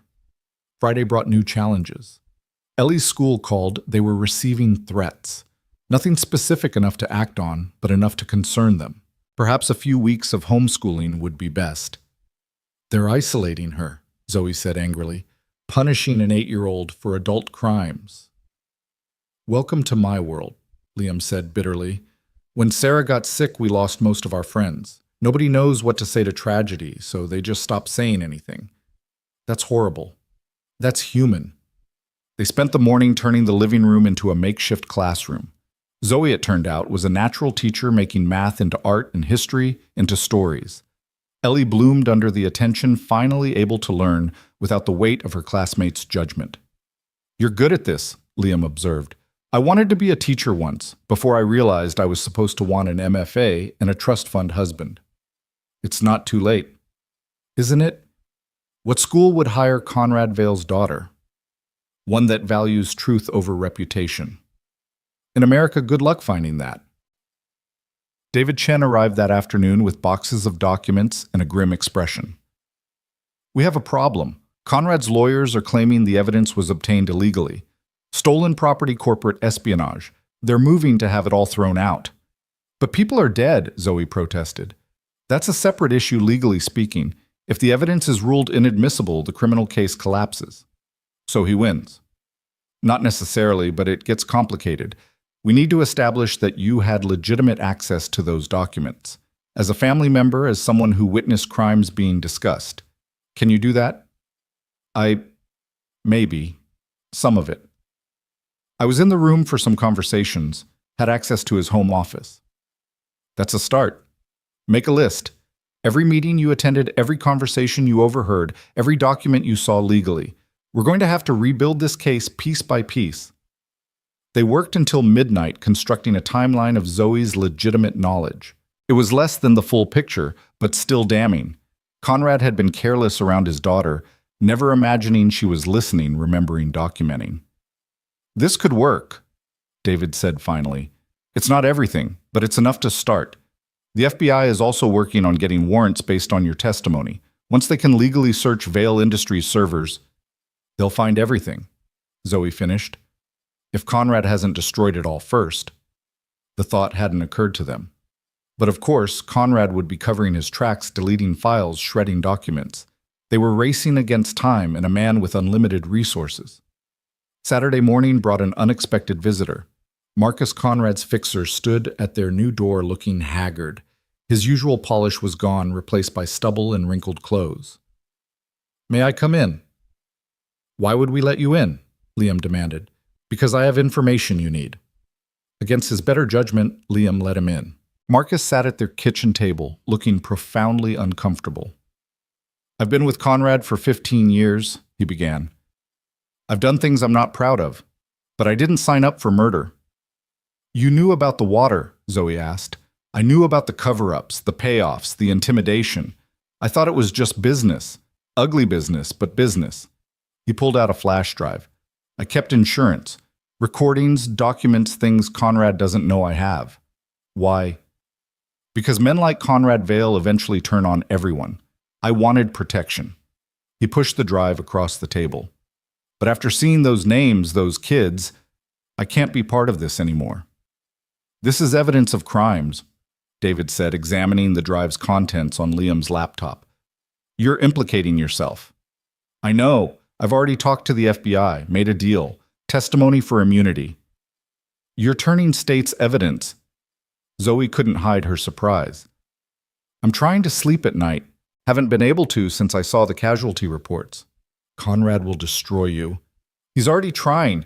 Frozen my accounts, canceled my contracts, spreading word that I'm unstable." Marcus laughed bitterly. "Funny how quickly 15 years of loyalty evaporates." "Welcome to the right side," Liam said dryly. "I don't expect forgiveness or understanding. I needed you to have this. The full truth." After Marcus left, they reviewed his files. It was worse than they'd imagined. Not just negligence, but active malice. Communities targeted because they were poor, unlikely to fight back. Politicians paid off. Regulators threatened. "How did nobody know?" Ellie asked. She'd been quietly coloring but had been listening. "People knew," Zoe said gently. "They just chose not to care." "That's evil." "Yes, it is." That night Liam woke to the sound of breaking glass. He rushed to the living room to find a brick on the floor, their window shattered. Attached was a note, "Traitor bitch." Zoe stood in her doorway, pale but unsurprised. It was only a matter of time. "This is a crime. We're calling the police. And tell them what someone's angry that I exposed murders, they'll file a report and nothing will happen. So we just accept this. We endure it. There's a difference." They spent the rest of the night cleaning up glass and boarding up the window. Ellie helped trying to be brave, but Liam could see the fear in her eyes. This was her home, her safe space, and it had been violated. "Maybe we should move," he said quietly to Zoe. "Where this will follow us anywhere. At least here we have neighbors who support us." She was right. Mrs. Chen had already knocked, offering her baseball bat-wielding grandson as security. Mr. Rodriguez had suggested a building watch. The community was rallying slowly but surely. Sunday's news brought a shock. Conrad Vail had suffered a heart attack. He was in intensive care condition, critical. "I should go see him," Zoe said. "Are you insane?" "He tried to have you committed." "He's still my father." He's a monster. He's both. That's the hardest part. But the hospital wouldn't let her in. Conrad's sister Patricia had power of attorney and had barred Zoe from visiting. It's better this way, Zoe said, but Liam could see the hurt. You wanted to say goodbye. I wanted to say, I don't know, something, anything, that I loved him once, that I'm sorry it came to this, that Mom would have forgiven him. Would she have? No, but it sounds nice. The week that followed was a blur of legal meetings, FBI interviews, and media scrutiny. The story had gone national, then international. Vail Industries stock was worthless. 3 more companies connected to Vail were under investigation. The dominoes were falling. But for every victory there was a cost. Ellie couldn't return to school, the threats had escalated. Liam couldn't find work. His name was too associated with the scandal, and Zoe was becoming a ghost of herself, worn down by the constant pressure. We're winning, David assured them. The criminal charges are moving forward. The civil suits are strong. Justice is coming. But justice, Liam was learning, was expensive in ways that had nothing to do with money. The hospital called at dawn on Tuesday. Conrad Vail had stabilized but remained in critical condition. Patricia Vail had released a statement blaming the stress of his daughter's betrayal for his collapse. The media ran with it, and by noon Zoe's photo was plastered across every news site with headlines like, "Daughter's revenge nearly kills billionaire father," and "The woman who destroyed Vail Industries." "They're making me the villain," Zoe said, staring at her laptop screen with hollow eyes. She hadn't slept properly in days, surviving on coffee and the adrenaline of constant crisis. "You knew this would happen," Liam reminded her gently, closing the laptop. The powerful always control the narrative, at least at first. Knowing it and living it are different things. She rubbed her temples. "I've gotten 3 death threats this morning alone. One had my old address, my social security number, details about Mom's funeral. These aren't just angry strangers anymore. These are people with resources." The apartment had become a fortress of sorts. New lock security cameras donated by a sympathetic neighbor who worked in home security, and the baseball bat Mrs. Chen had insisted they keep by the door. But fortresses could also become prisons, and they were all feeling the walls closing in. Ellie sat at the kitchen table working through math problems Zoe had prepared, but her usual enthusiasm was dampened. She kept glancing at the boarded window, the physical reminder that their sanctuary had been breached. "I miss school," she said quietly. "I miss my friends." "I know, sweetheart," Liam said, though he wondered if she still had friends. Children could be cruel, and their parents crueler. The sins of the fathers visited upon the daughters.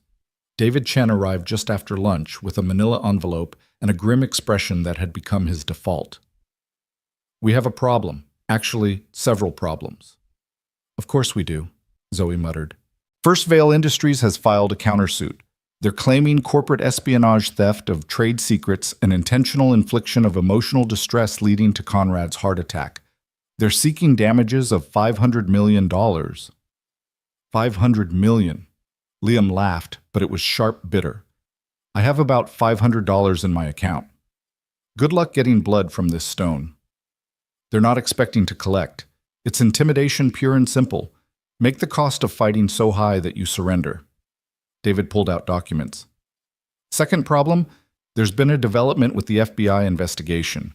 They executed search warrants on Vail Industries servers, but key files have been deleted, professionally wiped. Recovery might be impossible." "So Conrad covered his tracks," Zoe said. "We knew he would." "Yes, but the timing is suspicious. The deletion happened after his heart attack while he was unconscious." "Patricia," Zoe said immediately. "She has signing authority. She'd know exactly what to delete." "Can we prove it?" "Proving Patricia Vail did anything will be nearly impossible. She's smarter than Conrad in many ways, never leaves fingerprints." The third problem, David explained, was public opinion. While environmental groups and victim families supported them, Vail Industries employed thousands of people now facing unemployment. The economic ripple effects were spreading, and blame was being directed at the whistleblower rather than the criminals. "There's going to be a protest," David said. "Former Vail employees are planning to march on this building tomorrow." "They're protesting us?" Ellie asked, looking up from her math. "But we're the good guys." "Sometimes Zoe said softly. Being good means making enemies of people who aren't necessarily bad, just scared and angry and looking for someone to blame. That evening, they ate dinner in unusual silence, each lost in their own thoughts. The weight of what they'd started was becoming clearer. It wasn't just about Conrad Vale anymore. It was about an entire system, an economy built on hidden violence, and their small family had kicked the cornerstone. I've been thinking, Zoe said finally. Maybe I should leave. Not give up, just relocate. The attention on you and Ellie isn't fair. Running won't change anything, Liam said. They'd still blame us for harboring you, still see Ellie as the kid whose dad helped bring down Vale Industries. At least you'd have plausible deniability. You could say I manipulated you, that you didn't know who I really was. Lie, you mean? Survive, I mean. Ellie slammed her pencil down. Stop it. Both of you. We're a family now, aren't we? Families don't abandon each other when things get hard. The adults exchanged glances over her head. When had this happened? When had they become a family? But Ellie was right. Somewhere between shared meals and shared secrets, between origami cranes and broken windows, they'd become something more than landlord and tenant, more than co-conspirators. You're right, Liam said. We stick together. All for one, Ellie added. And one for all. Zoe finished, managing a small smile. The protest began at dawn. Liam woke to the sound of chanting, looked out to see hundreds of people filling the street. They carried signs, Vale eals jobs, Whistleblower eals homewrecker, think of our children. The irony of that last one was particularly bitter. Should we go out, try to talk to them? Zoe asked, peering through the blinds. Absolutely not. That crowd is one spark away from becoming a mob. They watched as the crowd grew. News vans arrived, reporters interviewing angry former employees. One woman was crying on camera, explaining how her husband's chemotherapy would stop now that they'd lost insurance. An older man held up a photo of his grandchildren, saying he didn't know how he'd pay for their college now. Maybe we were wrong, Zoe whispered. Maybe the cost is too high. The cost was always high, Liam said. It was just being paid by different people. People in Raven Lake, Riverside Heights, communities that didn't have the cameras and the protests. Mrs. Chen knocked on their door. You need to see this, she said, leading them to her apartment, which faced the back of the building. Another crowd was gathering there, but this one was different. These people carried different signs: justice for Raven Lake, water before wealth. Thank you, Zoe Vale. The victim families, Zoe breathed, they came. They had. Hundreds of them, maybe more. People who'd lost loved ones to contaminated water, who'd been ignored and dismissed and bought off with insulting settlements. They were quieter than the protest out front, but their presence was powerful. A woman stepped forward with a megaphone. My name is Maria Santos. My daughter died at 7 years old because Vale Industries poisoned our water. She loved to dance. She'll never dance again. But today, because of Zoe Vale's courage, her death might mean something. It might save other children. One by one, people stepped forward to share their stories. Names, ages, dreams cut short. The reporters, drawn by the human drama, began shifting their coverage. The narrative was changing. We should go down, Zoe said. I should speak to them. It's not safe, Liam protested. These people lost everything because of my family. The least I can do is face them. Before he could stop her, she was gone, heading downstairs with the determination that had carried her this far. Liam grabbed Ellie's hand and followed. The crowd parted as Zoe emerged from the building. For a moment, everything was silent, two groups facing each other with Zoe in the middle. Then Maria Santos stepped forward and did something unexpected. She hugged Zoe.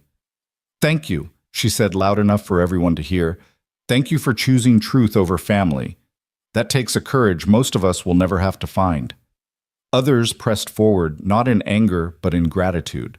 They touched Zoe's hands, shared their stories, showed her pictures of the dead.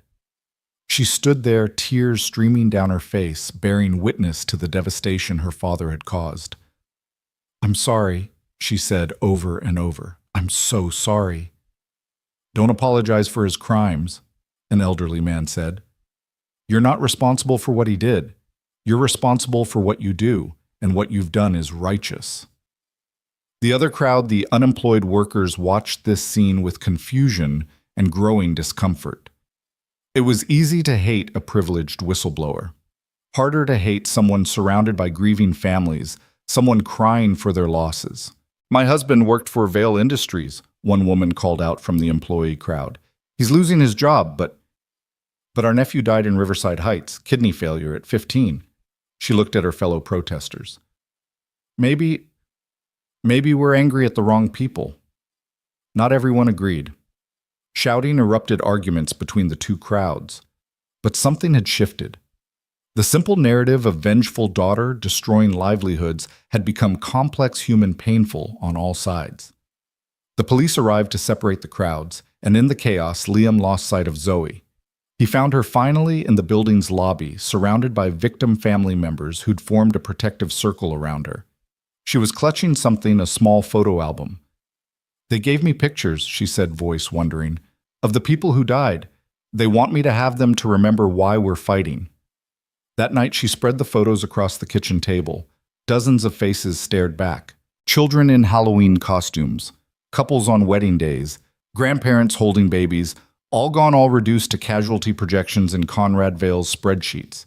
"We can't let them down," she said. "We won't," Liam promised. The next morning brought unexpected news. Marcus Conrad's former fixer had been found dead in his apartment. Apparent suicide, the report said, though the timing was suspicious. "He was supposed to testify next week," David said over the phone. "This is a massive blow to our case." "It wasn't suicide," Zoe said flatly. "Marcus was many things, but not suicidal. He was a survivor." "Can you prove it?" "Of course not. That's the point." The fear that had been simmering boiled over. If they could get to Marcus, a man who knew how to protect himself, what chance did they have? "We need to leave," Liam said. "All of us. Tonight. Go somewhere safe." "Where?" Zoe asked. "Where is safe from people with this much power?" "I don't know, but staying here is suicide. Maybe literal suicide that looks like an accident." They were packing essentials when David called again. "Don't go anywhere. FBI is sending protection. Marcus's death triggered protocols. You're all considered at-risk witnesses now." Within hours, their small apartment was transformed into something from a movie. Federal agents in the hallway security sweeps official protection. It should have felt safer. Instead, it felt like confirmation that the danger was real and immediate. "I don't like this," Ellie said, eyeing the agent suspiciously. "They look mean." "They're here to protect us," Liam assured her, though he shared her discomfort. "From who?" "Bad people." "I thought we already caught the bad people." "We're trying to, sweetheart, but bad people don't like being caught." The lead agent, a woman named Sarah. The name made Liam flinch every time, was professional but kind.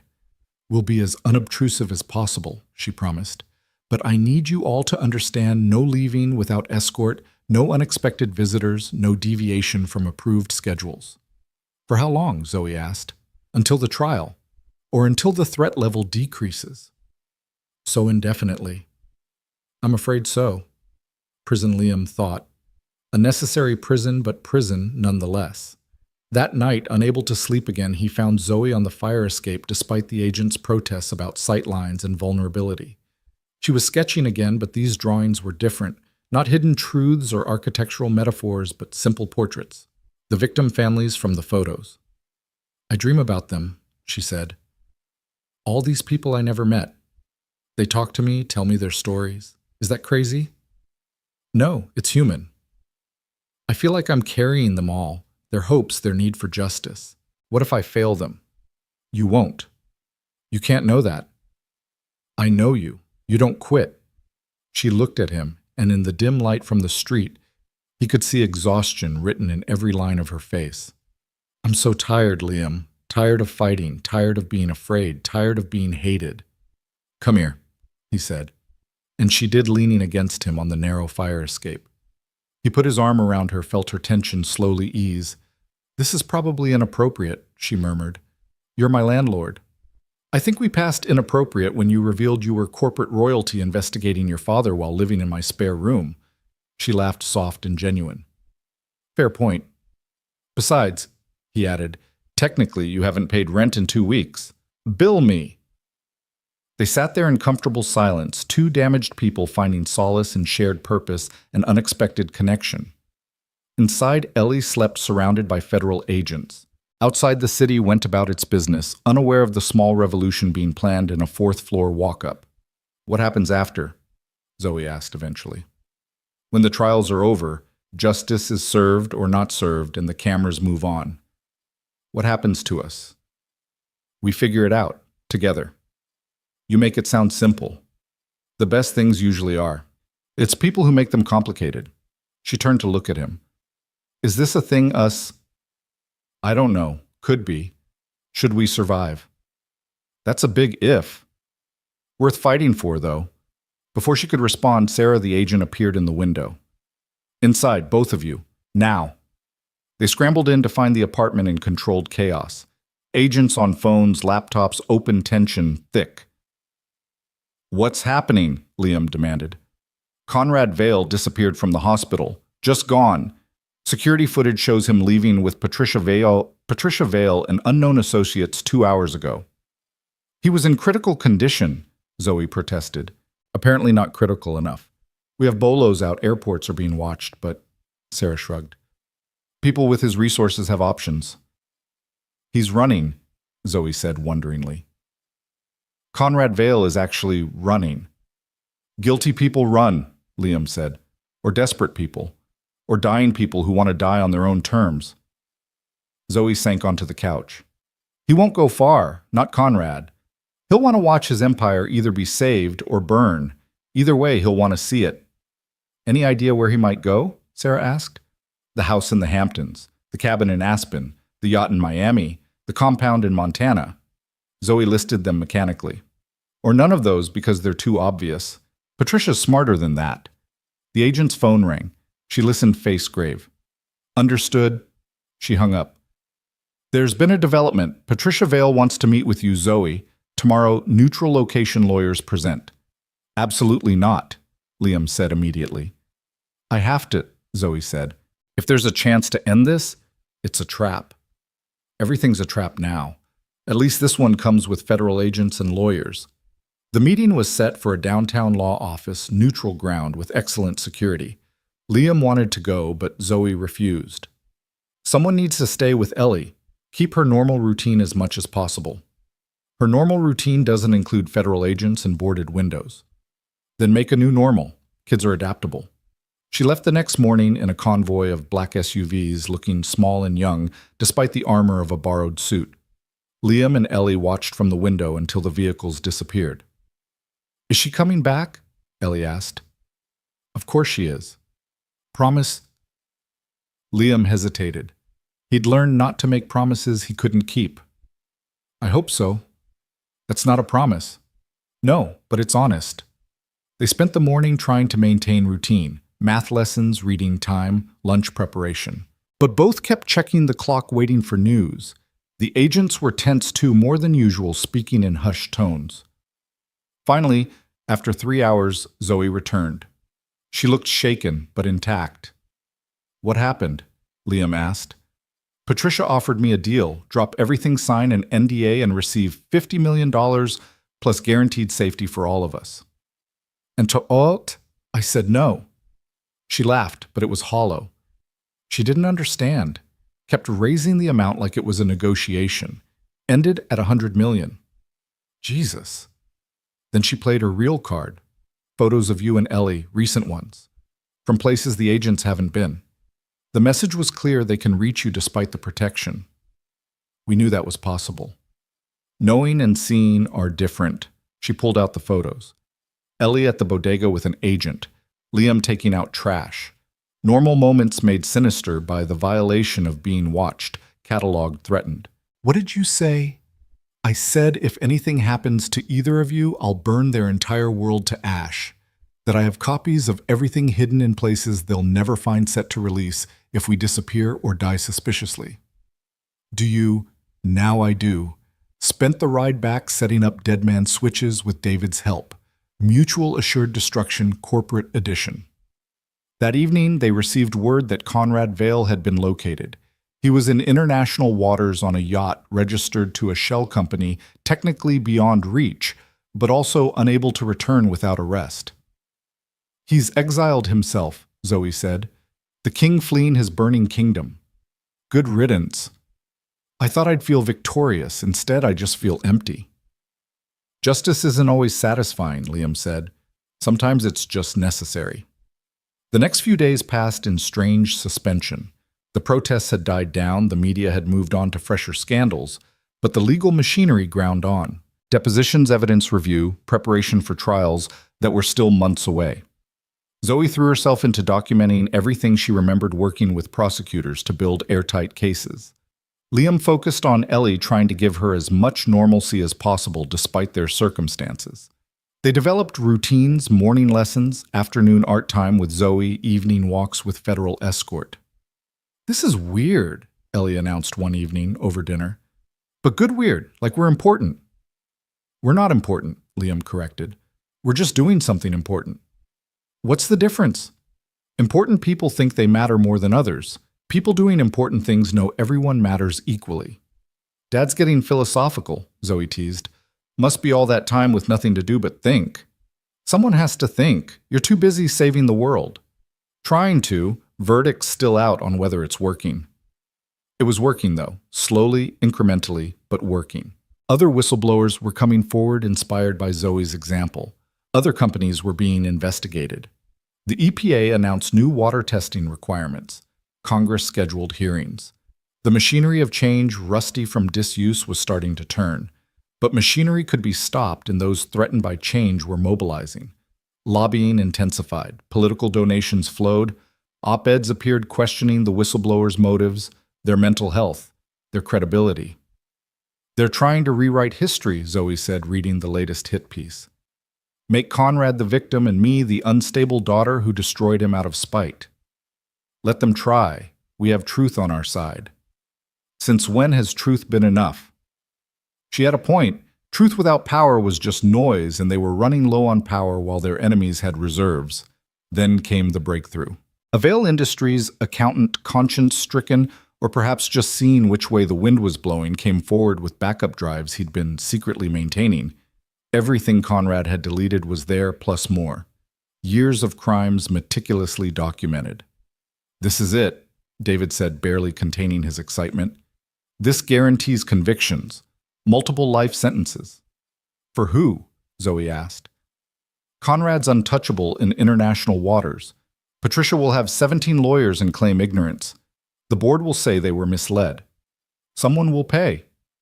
Someone, but not everyone, and not the ones most responsible. She was right to be skeptical. Within days, Patricia Vale announced she was cooperating fully with authorities, claiming she'd been horrified to discover her brother's crimes. Board members rushed to make deals, pointing fingers at each other. Lower-level employees were thrown under buses, while those at the top hired better lawyers. This is exactly what I was afraid of, Zoe said. They're sacrificing pawns to save kings. Not if we don't let them, Liam said. You still have the recordings, your testimony, public pressure. Public pressure only works if the public keeps caring, and they're already moving on. She wasn't wrong.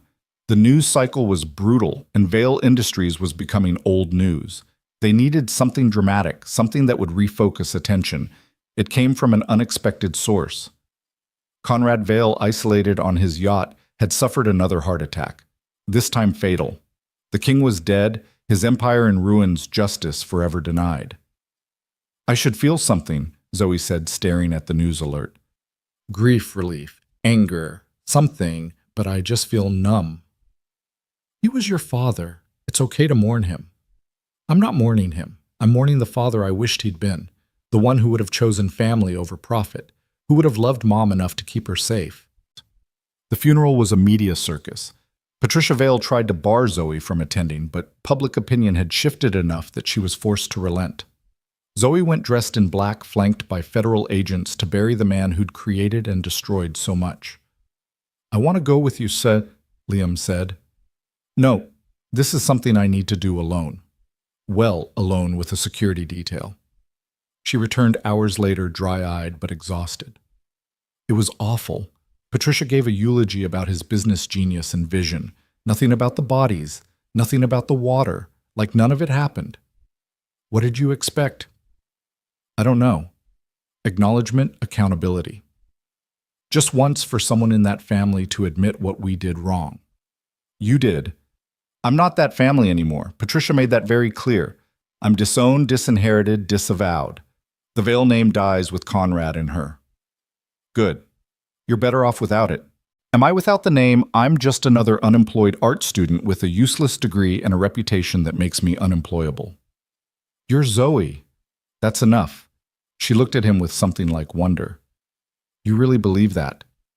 I really do. That night, unable to sleep yet again, they found themselves in the kitchen sharing tea in silence. The apartment felt different without the immediate threat of Conrad, but not safer. If anything, his death had created a power vacuum that others would rush to fill. I've been thinking, Zoe said, about what's next. The criminal trials will happen with or without me now. The evidence is there, the other witnesses are ready. I could disappear, start over somewhere. Running. Strategic retreat. There's a difference. Is there? She sighed. Probably not, but I'm tired of being a symbol. I want to be a person again. So be both. Symbol when necessary, person the rest of the time. You make it sound easy. I'm starting to think the hard things are the only ones worth doing. Ellie appeared in the doorway, rubbing sleepy eyes. Why is everyone awake? Couldn't sleep, Liam admitted. Want some warm milk? I'm not a baby. But she climbed into his lap anyway, curling against him like she had when she was smaller. Bad dreams? Zoe asked gently. Sometimes, but also good ones. Mom comes to visit in the good ones. Liam's throat tightened. What does she say? That she's proud of us. That we're doing the right thing. That she likes Zoe. She says that, well, she doesn't say it with words. Dream talking is different, but I can tell. Zoe reached across the table, taking Ellie's small hand. I would have liked her too. She would have liked your art. She always said art was truth made visible. Sarah said that all the time. When she'd come home from the clinic tired and sad, she'd look at the drawings on the fridge and say, art made the hard days worth it. They sat there, three people bound by loss and purpose, as dawn crept through the boarded window. The war wasn't over. Might never truly be over, but this battle was winding down. Soon they'd have to decide what came next, who they'd be when the cameras turned away and the protectors went home. I love you both, Ellie said suddenly, simply, with the devastating honesty of children. Is that okay? More than okay. Zoe whispered, tears finally coming. It's perfect. It's everything, Liam added, holding them both close. Outside, the city was waking up. Inside, a strange small family was being born, forged in truth and tragedy, and the kind of love that comes not from blood but from choice. The water wars weren't over. Justice was still incomplete. But in that moment in that kitchen, they had something Conrad Vale never understood and never valued. They had each other, and that was worth more than all the poisoned empires in the world. The weeks following Conrad's death brought an unexpected quiet. The media attention shifted to the legal proceedings, which were complex and technical enough to lose public interest. The federal agents remained, but their presence had become routine, like furniture you stopped noticing. It was in this strange calm that real life began to reassert itself in small, insistent ways. We need groceries, Liam announced one morning, staring into their nearly empty refrigerator. Real groceries, not just takeout and frozen pizzas. I'll make a list, Zoe offered, but her hand trembled slightly as she wrote. The last time she'd been in public without cameras or federal escorts seemed like a lifetime ago. We'll go together, Ellie decided. All three of us. Like a normal family. Normal. The word hung in the air like a challenge. Agent Sarah agreed to a grocery run, though she insisted on protocols that made it feel more like a military operation than shopping. 2 agents would go ahead, 2 would follow, and everyone would wear bulletproof vests under their clothes. This is insane, Zoe muttered, adjusting the vest that made her look bulky and suspicious. This is temporary, Sarah corrected. The threat assessment is actually decreasing. Another few weeks and we might be able to scale back. The grocery store was a sensory assault after weeks in their apartment bubble. Fluorescent lights muzak the overwhelming normalcy of people buying milk and bread without federal protection. Ellie rode in the cart, despite being too big for it, pointing out items they needed with the seriousness of a general planning a campaign. "We need vegetables," she announced. "Zoe says we're getting scurvy." "I said we're at risk of scurvy," Zoe corrected, adding carrots to the cart. Slight difference. They were in the cereal aisle when Liam noticed the woman staring. Middle-aged, tired-looking, holding a box of cornflakes like a weapon. He tensed, ready to call for the agents, but then the woman spoke. "You're her, the Veil girl." Zoe straightened that mask of composure sliding into place.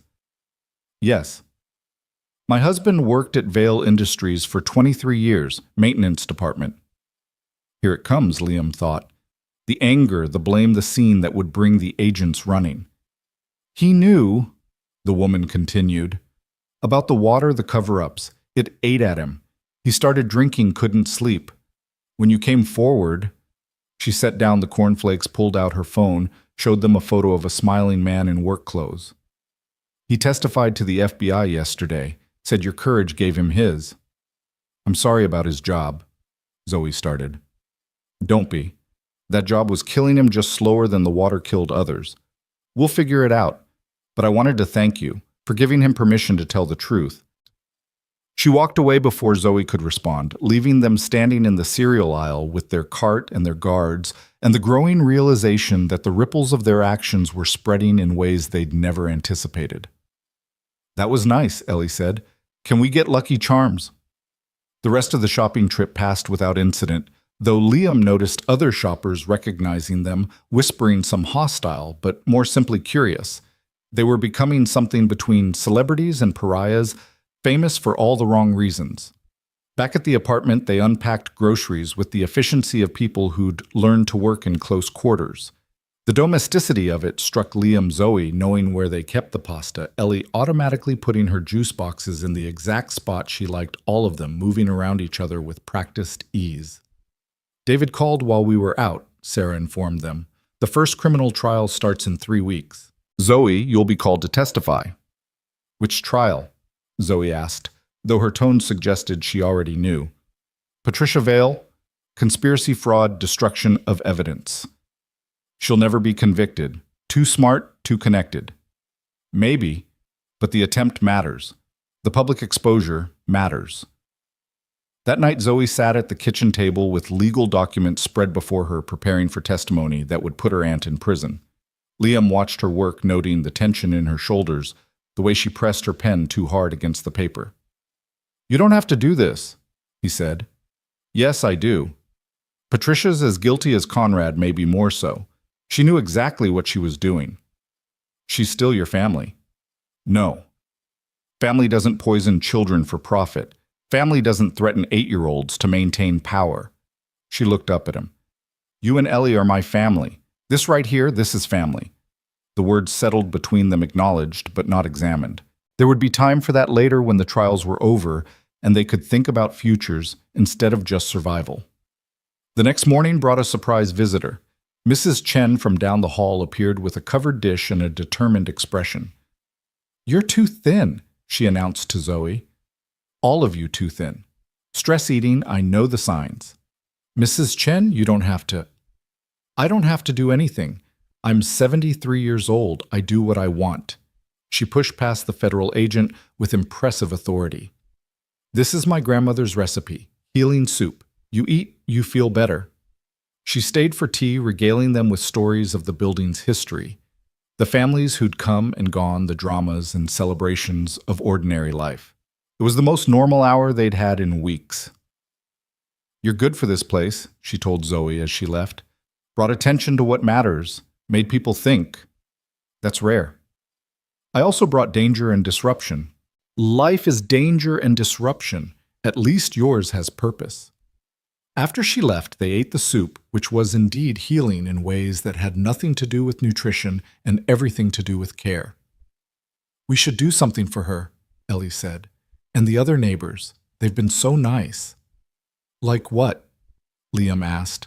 "A party. When this is over, a thank you party." "I don't think I remember how to throw a party," Zoe admitted. "It's easy. You need cake and music and people. Everything else is optional. The simplicity of it made them all smile. In Ellie's world, problems had solutions, sadness had endpoints, and parties could fix almost anything. That evening, Patricia Vale appeared on the news giving an exclusive interview to a sympathetic journalist. She wore pearls and a dark suit that suggested mourning while projecting strength. Every word was calculated to paint herself as another victim of Conrad's deception. "I trusted my brother completely," she said, managing to produce a single perfect tear. "To discover he was capable of such atrocities, it shattered everything I believed about family, about loyalty." "Bullshit," Zoe spat at the television. "She signed off on every decision. I have emails where she suggests increasing contamination levels to speed up property devaluation. Can you prove she wrote them? They're from her corporate account, which her lawyers will claim was accessed by assistance hackers, anyone but her." The interview continued, Patricia painting Zoe as a troubled young woman who'd been manipulated by anti-corporate activists who'd misunderstood legitimate business discussions as something sinister. "My niece was always fragile," Patricia said with practiced concern. "After her mother's death, she became paranoid, seeing conspiracies everywhere. We tried to get her help, but she refused." "I'm going to be sick," Zoe said, and she looked at Pale and shaking with rage. "Don't watch," Liam suggested, but she couldn't look away. "I need to see what I'm up against. Know the lies she's spreading." The interview ended with Patricia announcing a new charitable foundation in Conrad's name dedicated to water safety. The irony was so thick it could choke. "She's good," Sarah admitted. "Very good. This is going to make prosecution harder." "She's evil," Ellie said matter-of-factly. "Evil people are often good at seeming nice. That's how they get away with stuff." From the mouths of babes once again. The following days were filled with legal preparation. Prosecutors came to the apartment running Zoe through potential questions, teaching her how to remain calm under hostile cross-examination. They practiced for hours until she could recite dates and figures in her sleep. "Remember," the lead prosecutor said, "Patricia's lawyers will try to make you emotional. Angry or crying doesn't matter as long as you look unstable. Don't give them that satisfaction." How do I not get emotional about my dead mother and poisoned communities? By remembering that your composure is what will convict her. Your tears won't put her in prison. Your testimony will. Liam watched these sessions when he could saw how they drained Zoe, how each practice round stripped away another layer of her defenses.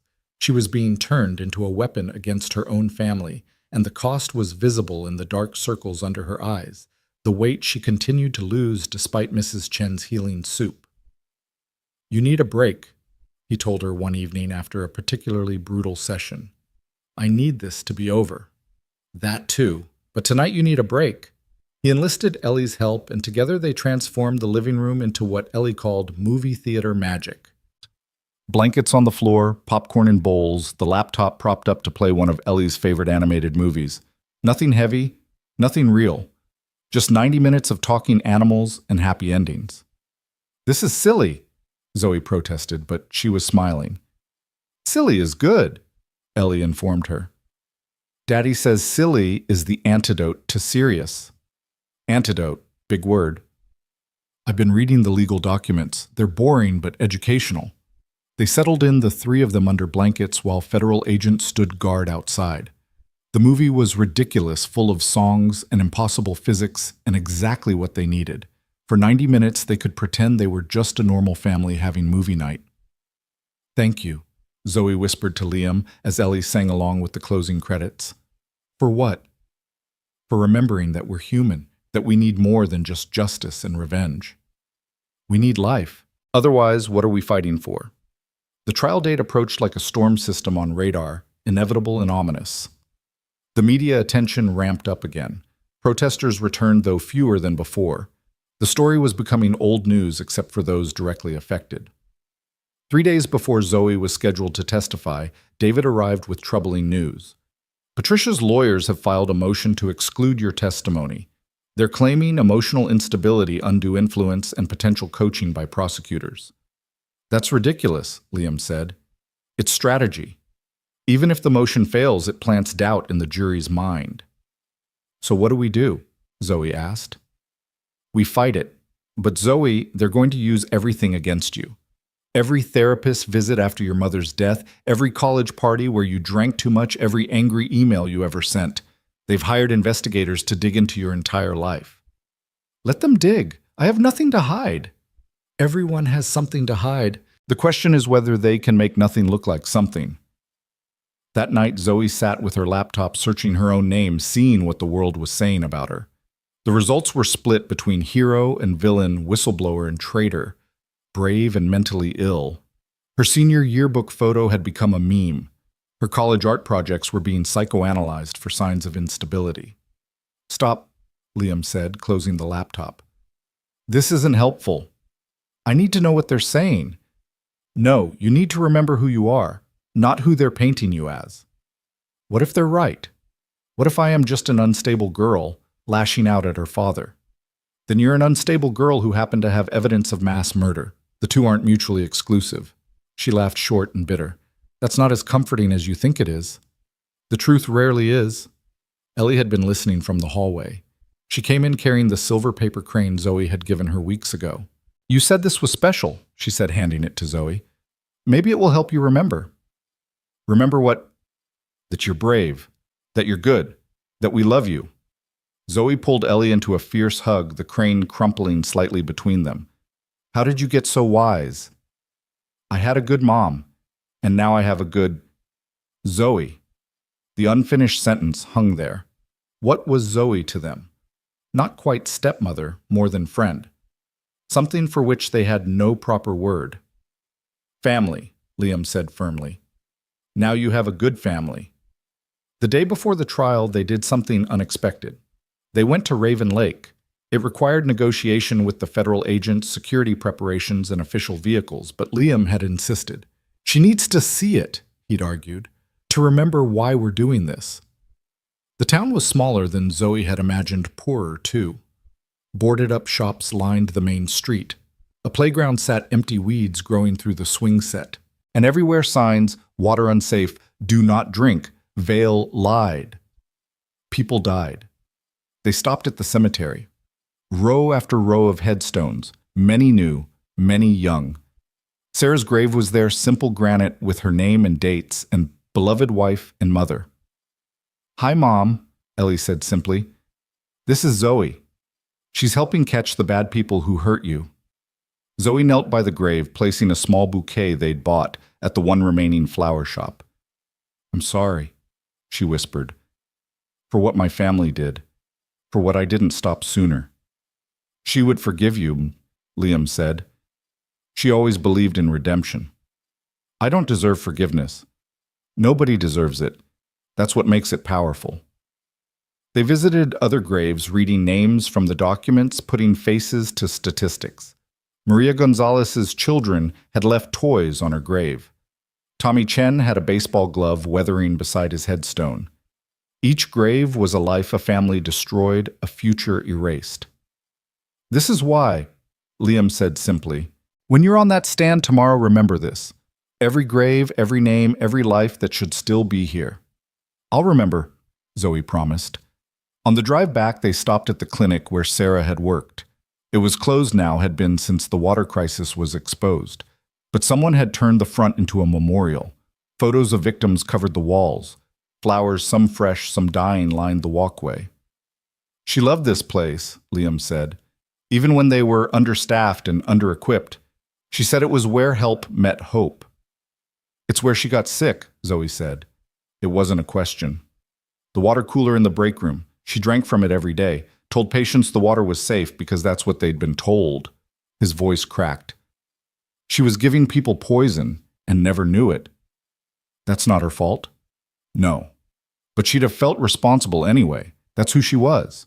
They stood there in silence, three people bound by water and loss, while federal agents kept watch and the sun set over a poisoned town.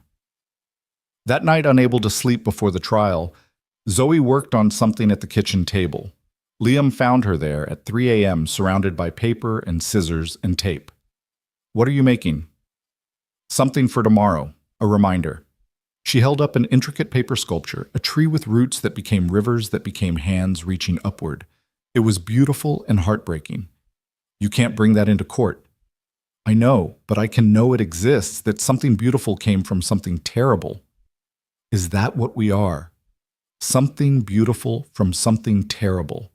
She looked at him, really looked at him, and he saw everything in her eyes, the fear, the hope, the growing feeling neither of them had named. Maybe. Is that okay? It's more than okay. It's everything. She stood, moved toward him, and they were kissing before either could think about why they shouldn't. It was desperate and gentle, fierce and careful, an acknowledgement of everything they'd been through and everything still to come. This is complicated, she said when they pulled apart. Everything about us is complicated. The trial starts tomorrow. I know. I might fail. Patricia might walk free. The whole thing might fall apart. I know. You could lose everything by being connected to me. I already lost everything. You helped me find something new. They stood there in the dark kitchen, foreheads touching, breathing the same air two people who'd found each other in the wreckage of their lives. I love you, she whispered. I shouldn't, it's too soon, too complicated, too everything, but I do. I love you too, and Ellie loves you, and that's enough. Whatever happens tomorrow, that's enough. Morning came too soon. Zoe dressed carefully in the suit David had bought for her, conservative, expensive enough to show respect for the court, but not so expensive as to seem privileged. She looked older, harder, like someone who could face down Patricia Vale and win. You look like a warrior, Ellie said admiringly. I feel like I'm going to throw up. Warriors probably feel that way too. Being brave doesn't mean not being scared. Who told you that? Mom, and then Dad, and now you. They rode to the courthouse in a convoy of black SUVs, media helicopters tracking them from above. The courthouse steps were packed with reporters, protesters, supporters. Signs with Sarah's picture were held high. Justice for Raven Lake competed with Vale Itos Jobs for space. Remember, David said as they prepared to enter, you're not just testifying for yourself. You're testifying for everyone who can't. No pressure, Zoe muttered. All the pressure, he corrected. But you can handle it. Inside the courthouse, Patricia Vale sat at the defense table looking every inch the grieving sister wrongfully accused. She met Zoe's eyes once, and in that glance was all the family history, all the power and privilege and poison that had brought them to this moment. She looks confident, Liam observed from the gallery. She always does, Zoe replied. Even when she's lying, especially when she's lying. The bailiff called the court to order. The judge entered. The machinery of justice began to turn slow and inexorable. The prosecution calls Zoe Vale to the stand. She stood, smoothed her skirt, and walked forward. Each step felt like a mile, each breath an effort.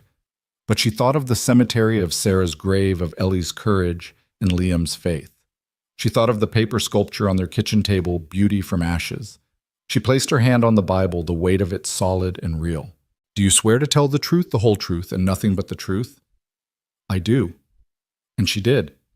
For hours she told the truth. About the meeting she'd attended, the documents she'd seen, the conversation she'd overheard. She named names, cited dates, provided details that painted a picture of deliberate, systematic poisoning for profit. Patricia's lawyer tried everything. He implied mental illness, suggested coaching, accused her of revenge for being disinherited. But Zoe remained calm, clear, devastating in her precision.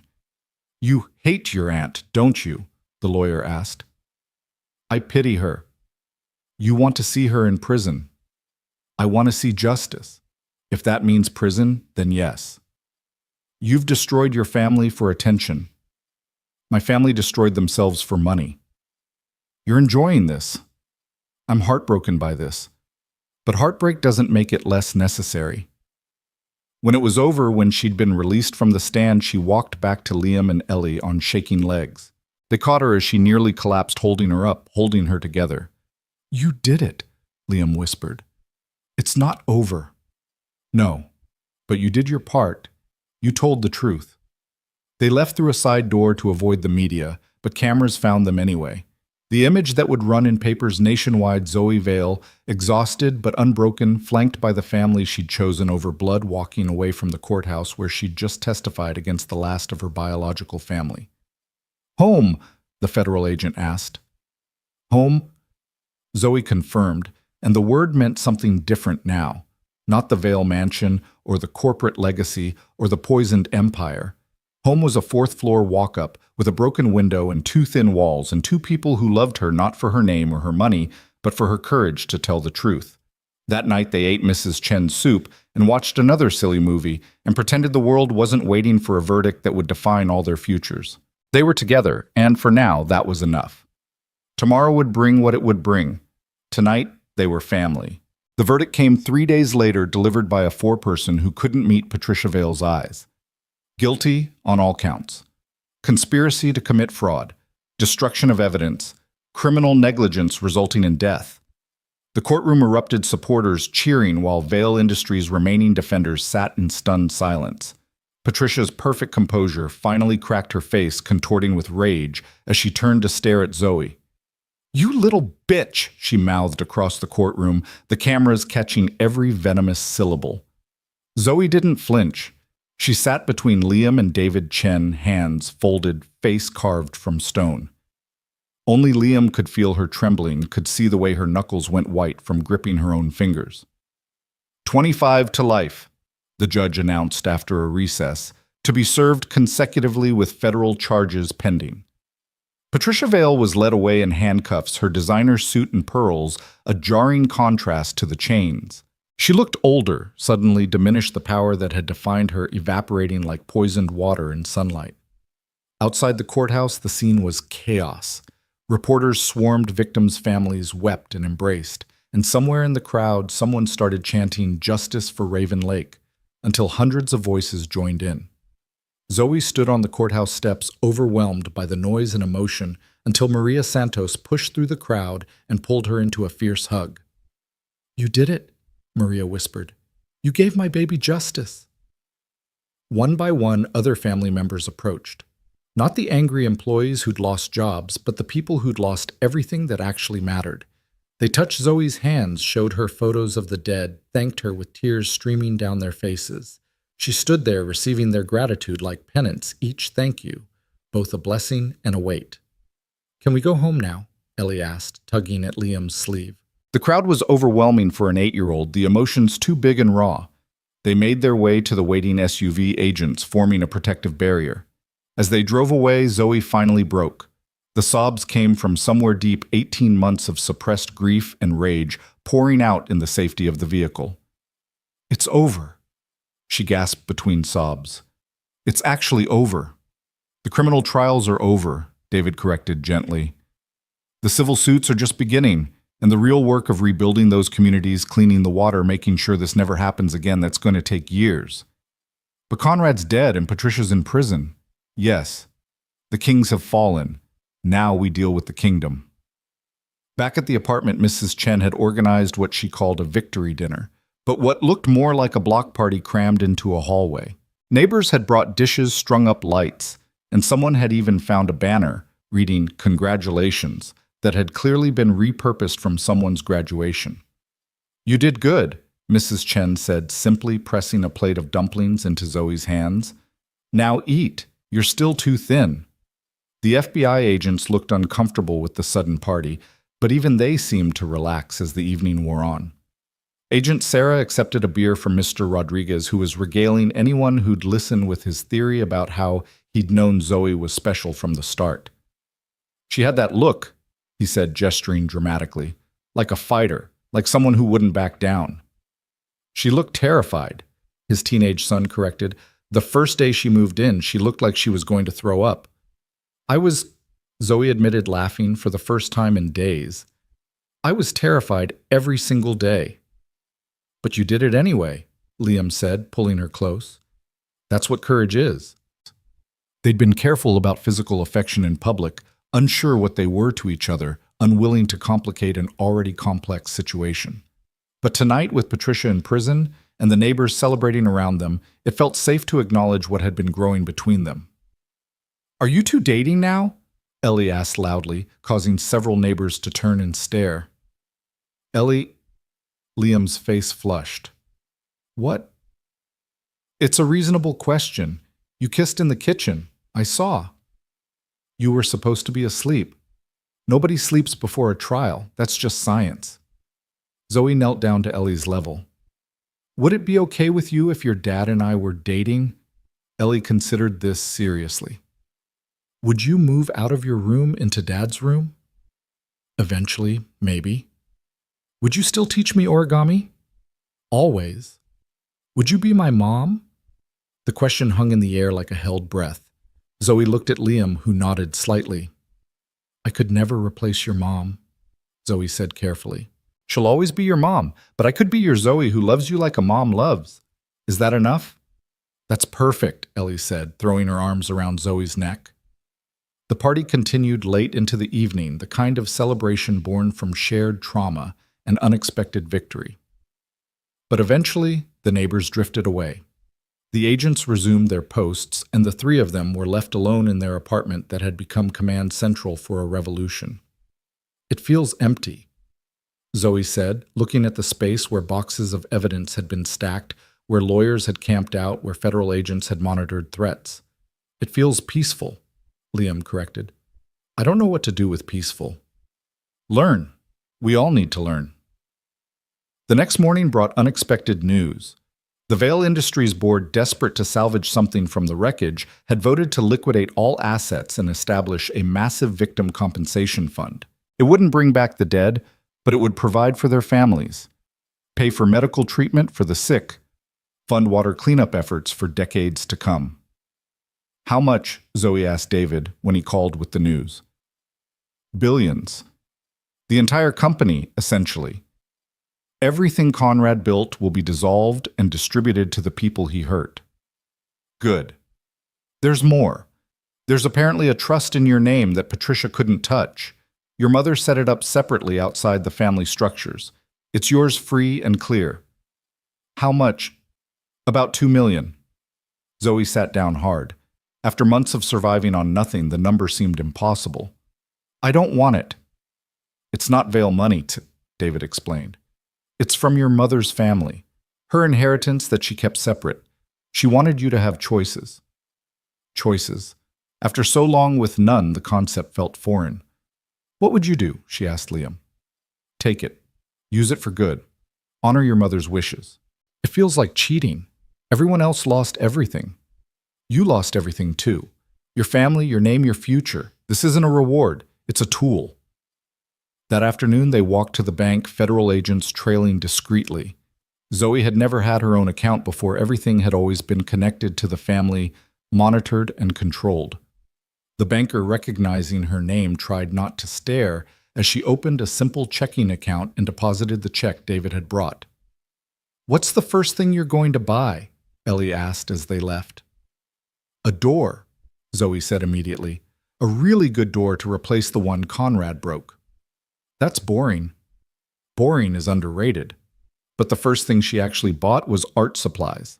Real ones, professional grade, the kind she'd only dreamed of when she was pretending to be a struggling student. She set up a studio in her room, what had been her room, though she spent most nights now in Liam's bed, the three of them learning to be a family in ways that had nothing to do with blood. What are you making? Liam asked, finding her covered in clay one evening. I don't know yet. My hands are figuring it out. What emerged over the following days was a sculpture that seemed to capture everything.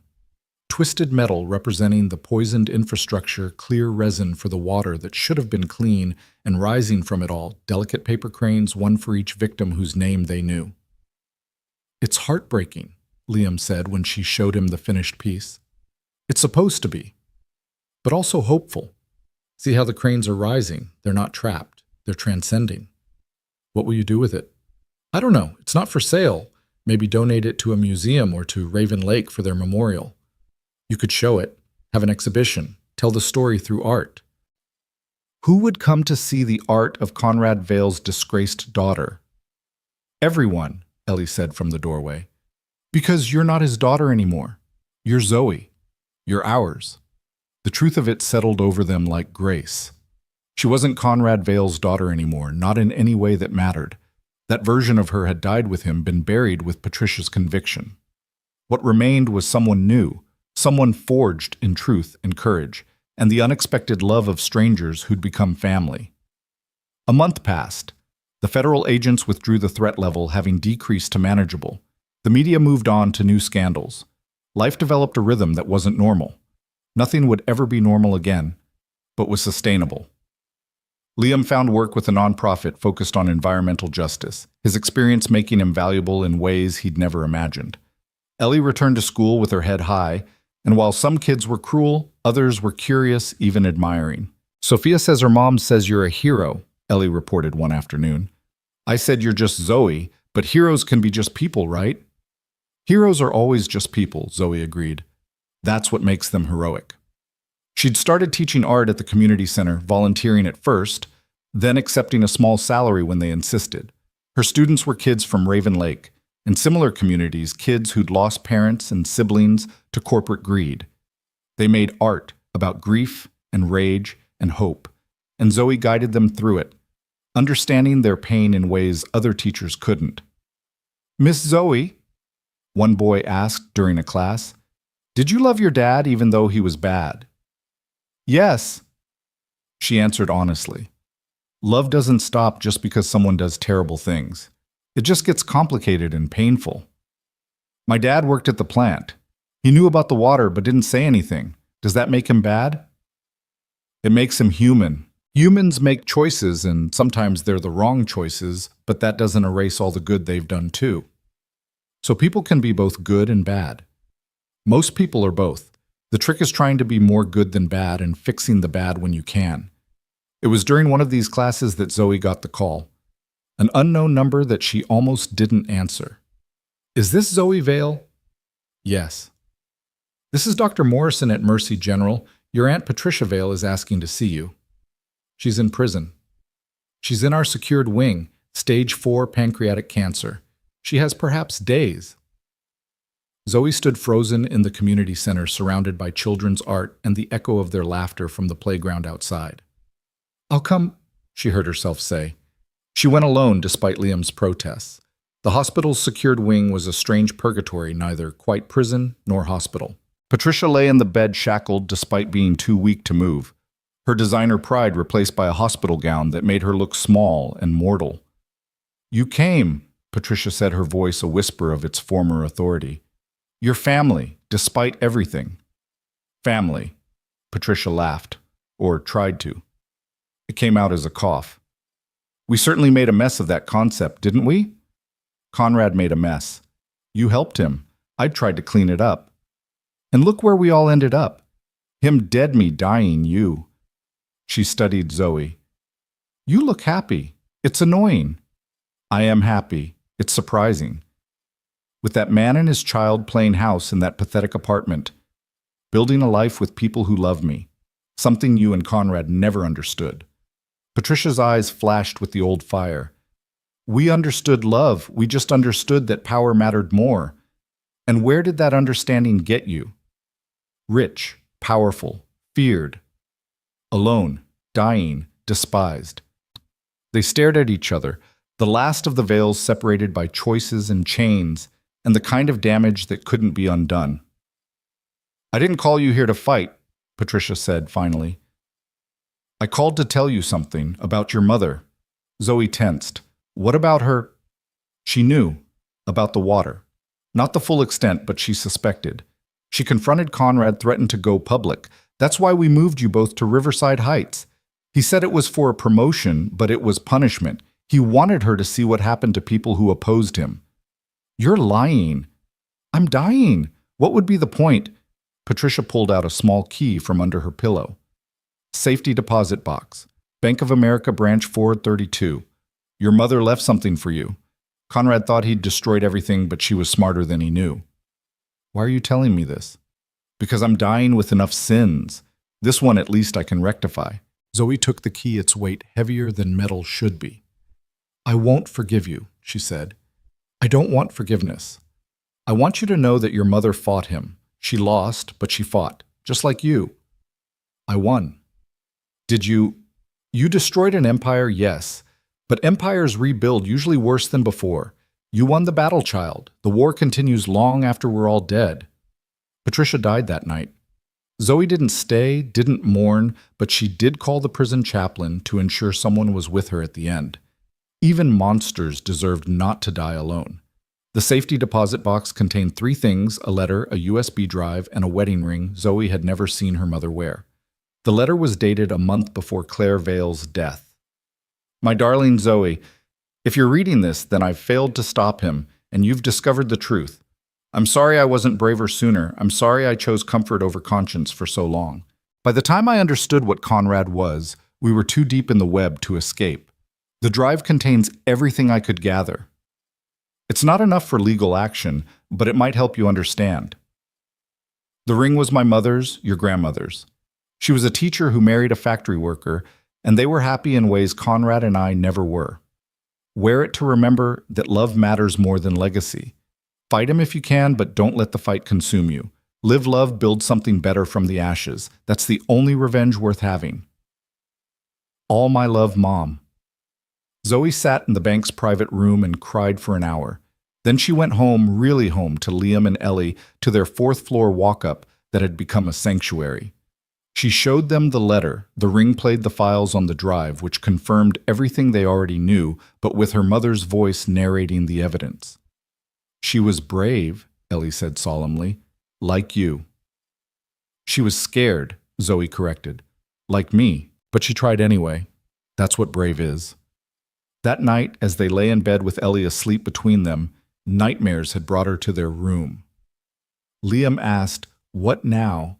Now we live. We build that something better Mom wrote about. Here, in this apartment with its thin walls and noisy neighbors, yes, here, where we found each other, where we became family. The money could buy us a house, somewhere safe, clean, with good schools for Ellie. Safety is an illusion. Clean can be contaminated, and Ellie's already in a good school. She just had to fight for her place in it. So we stay. We make this place better. We help the neighbors who helped us. We show that community matters more than commerce." You're starting to sound like an activist. Maybe I am. Maybe that's what Conrad's daughter was always meant to become, his opposite. The next morning brought reporters. Patricia's death had renewed interest in the Vale story, and everyone wanted Zoe's reaction. She gave one statement standing in front of their building with its graffiti and fire escapes and undeniable life. Patricia Vale died as she lived unrepentant. But her death ends the Vale dynasty and begins something new. The Victims Fund is being established, the water cleanup has begun, and communities are healing. That's what matters. Not the death of one more Vale, but the life returning to places they poisoned. "What's next for you?" a reporter called out. "Life? Art, family, the things that always mattered but got lost in the noise." "Will you keep the Vale name?" Zoe looked at Liam and Ellie standing beside her. "No, that name dies with Patricia. I'm thinking of taking a new name, Hart maybe, if they'll have me." Liam's proposal came a week later, not with fanfare, but with quiet certainty. They were making dinner, Ellie doing homework at the table, life happening in its ordinary glory, when he said, "Marry me." Zoe nearly dropped the pasta pot. "What? Marry me. Take my name for real. Be Ellie's legal mother. Make this official." "Liam, I know it's fast. I know we've been through trauma, and that's not a foundation for Siem. Yes." What? Yes. Yes to all of it. Yes to marriage and motherhood and making this beautiful, complicated, impossible thing we've built official." Ellie looked up from her homework. "Are we having a wedding?" "A small one," Zoe said. "Can I be the flower girl?" "You can be everything." They married 2 months later in the community center, where Zoe taught art. The walls were covered with her students' work testimonies to survival and hope. Maria Santos officiated. She'd gotten ordained online specifically for this. Mrs. Chen made the cake. Mr. Rodriguez's son DJ'd with his laptop and speakers that crackled, but nobody cared. David Chen served as Liam's best man. "You know," he said in his toast, "when I took this case, I thought it was about bringing down a corporation. I didn't realize it was about building up a family." Zoe wore her grandmother's ring and a simple dress bought from a department store. Liam wore his only suit. Ellie wore a princess dress from Halloween that she insisted was perfect. And it was. Do you, Zoe Vale, take this man? Not Vales, Zoe interrupted. Just Zoe. Zoe nothing soon to be Zoe Hart. Maria smiled. Do you, Zoe nothing, take this man to be your husband? I do. Do you, Liam Hart, take this woman to be your wife?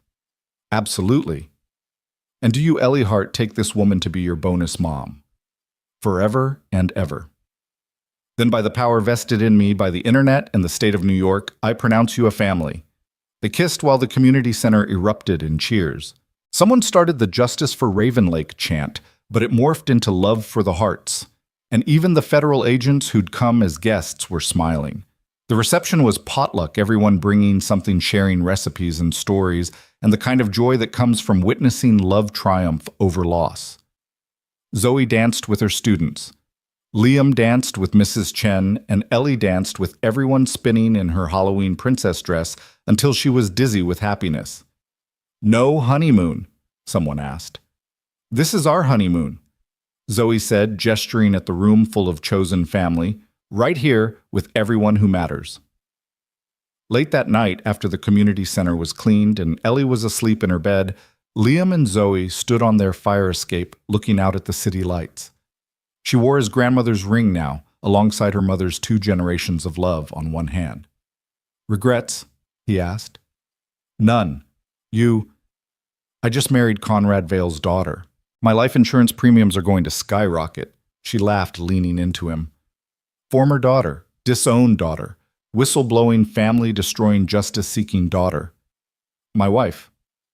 That too. A year later, they stood in a different kind of gathering. The Raven Lake Memorial was being dedicated, and they'd been invited to speak. The sculpture Zoe had made, the one with metal and resin and rising paper cranes, stood at the center, donated to the town as a permanent reminder. We gather today not to celebrate victory, but to acknowledge loss, Zoe said at the podium, Liam and Ellie beside her. Every name on this memorial represents a life cut short, a family broken, a future stolen. We cannot bring them back. We can only promise to remember to remain vigilant, to never let profit matter more than people again.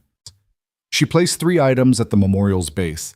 Ellie's wooden home key that she'd made in art class, the first rent receipt Liam had given her for the room that changed everything, and a silver paper crane, not the original, which had been crumpled in too many hugs, but a new one, perfect and pristine. Symbols, she explained to the crowd, of what matters.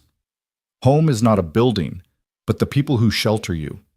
Value is not in money, but in the connections we make. And hope rises even from the deepest poison if we're brave enough to fold it into being. The crowd was silent.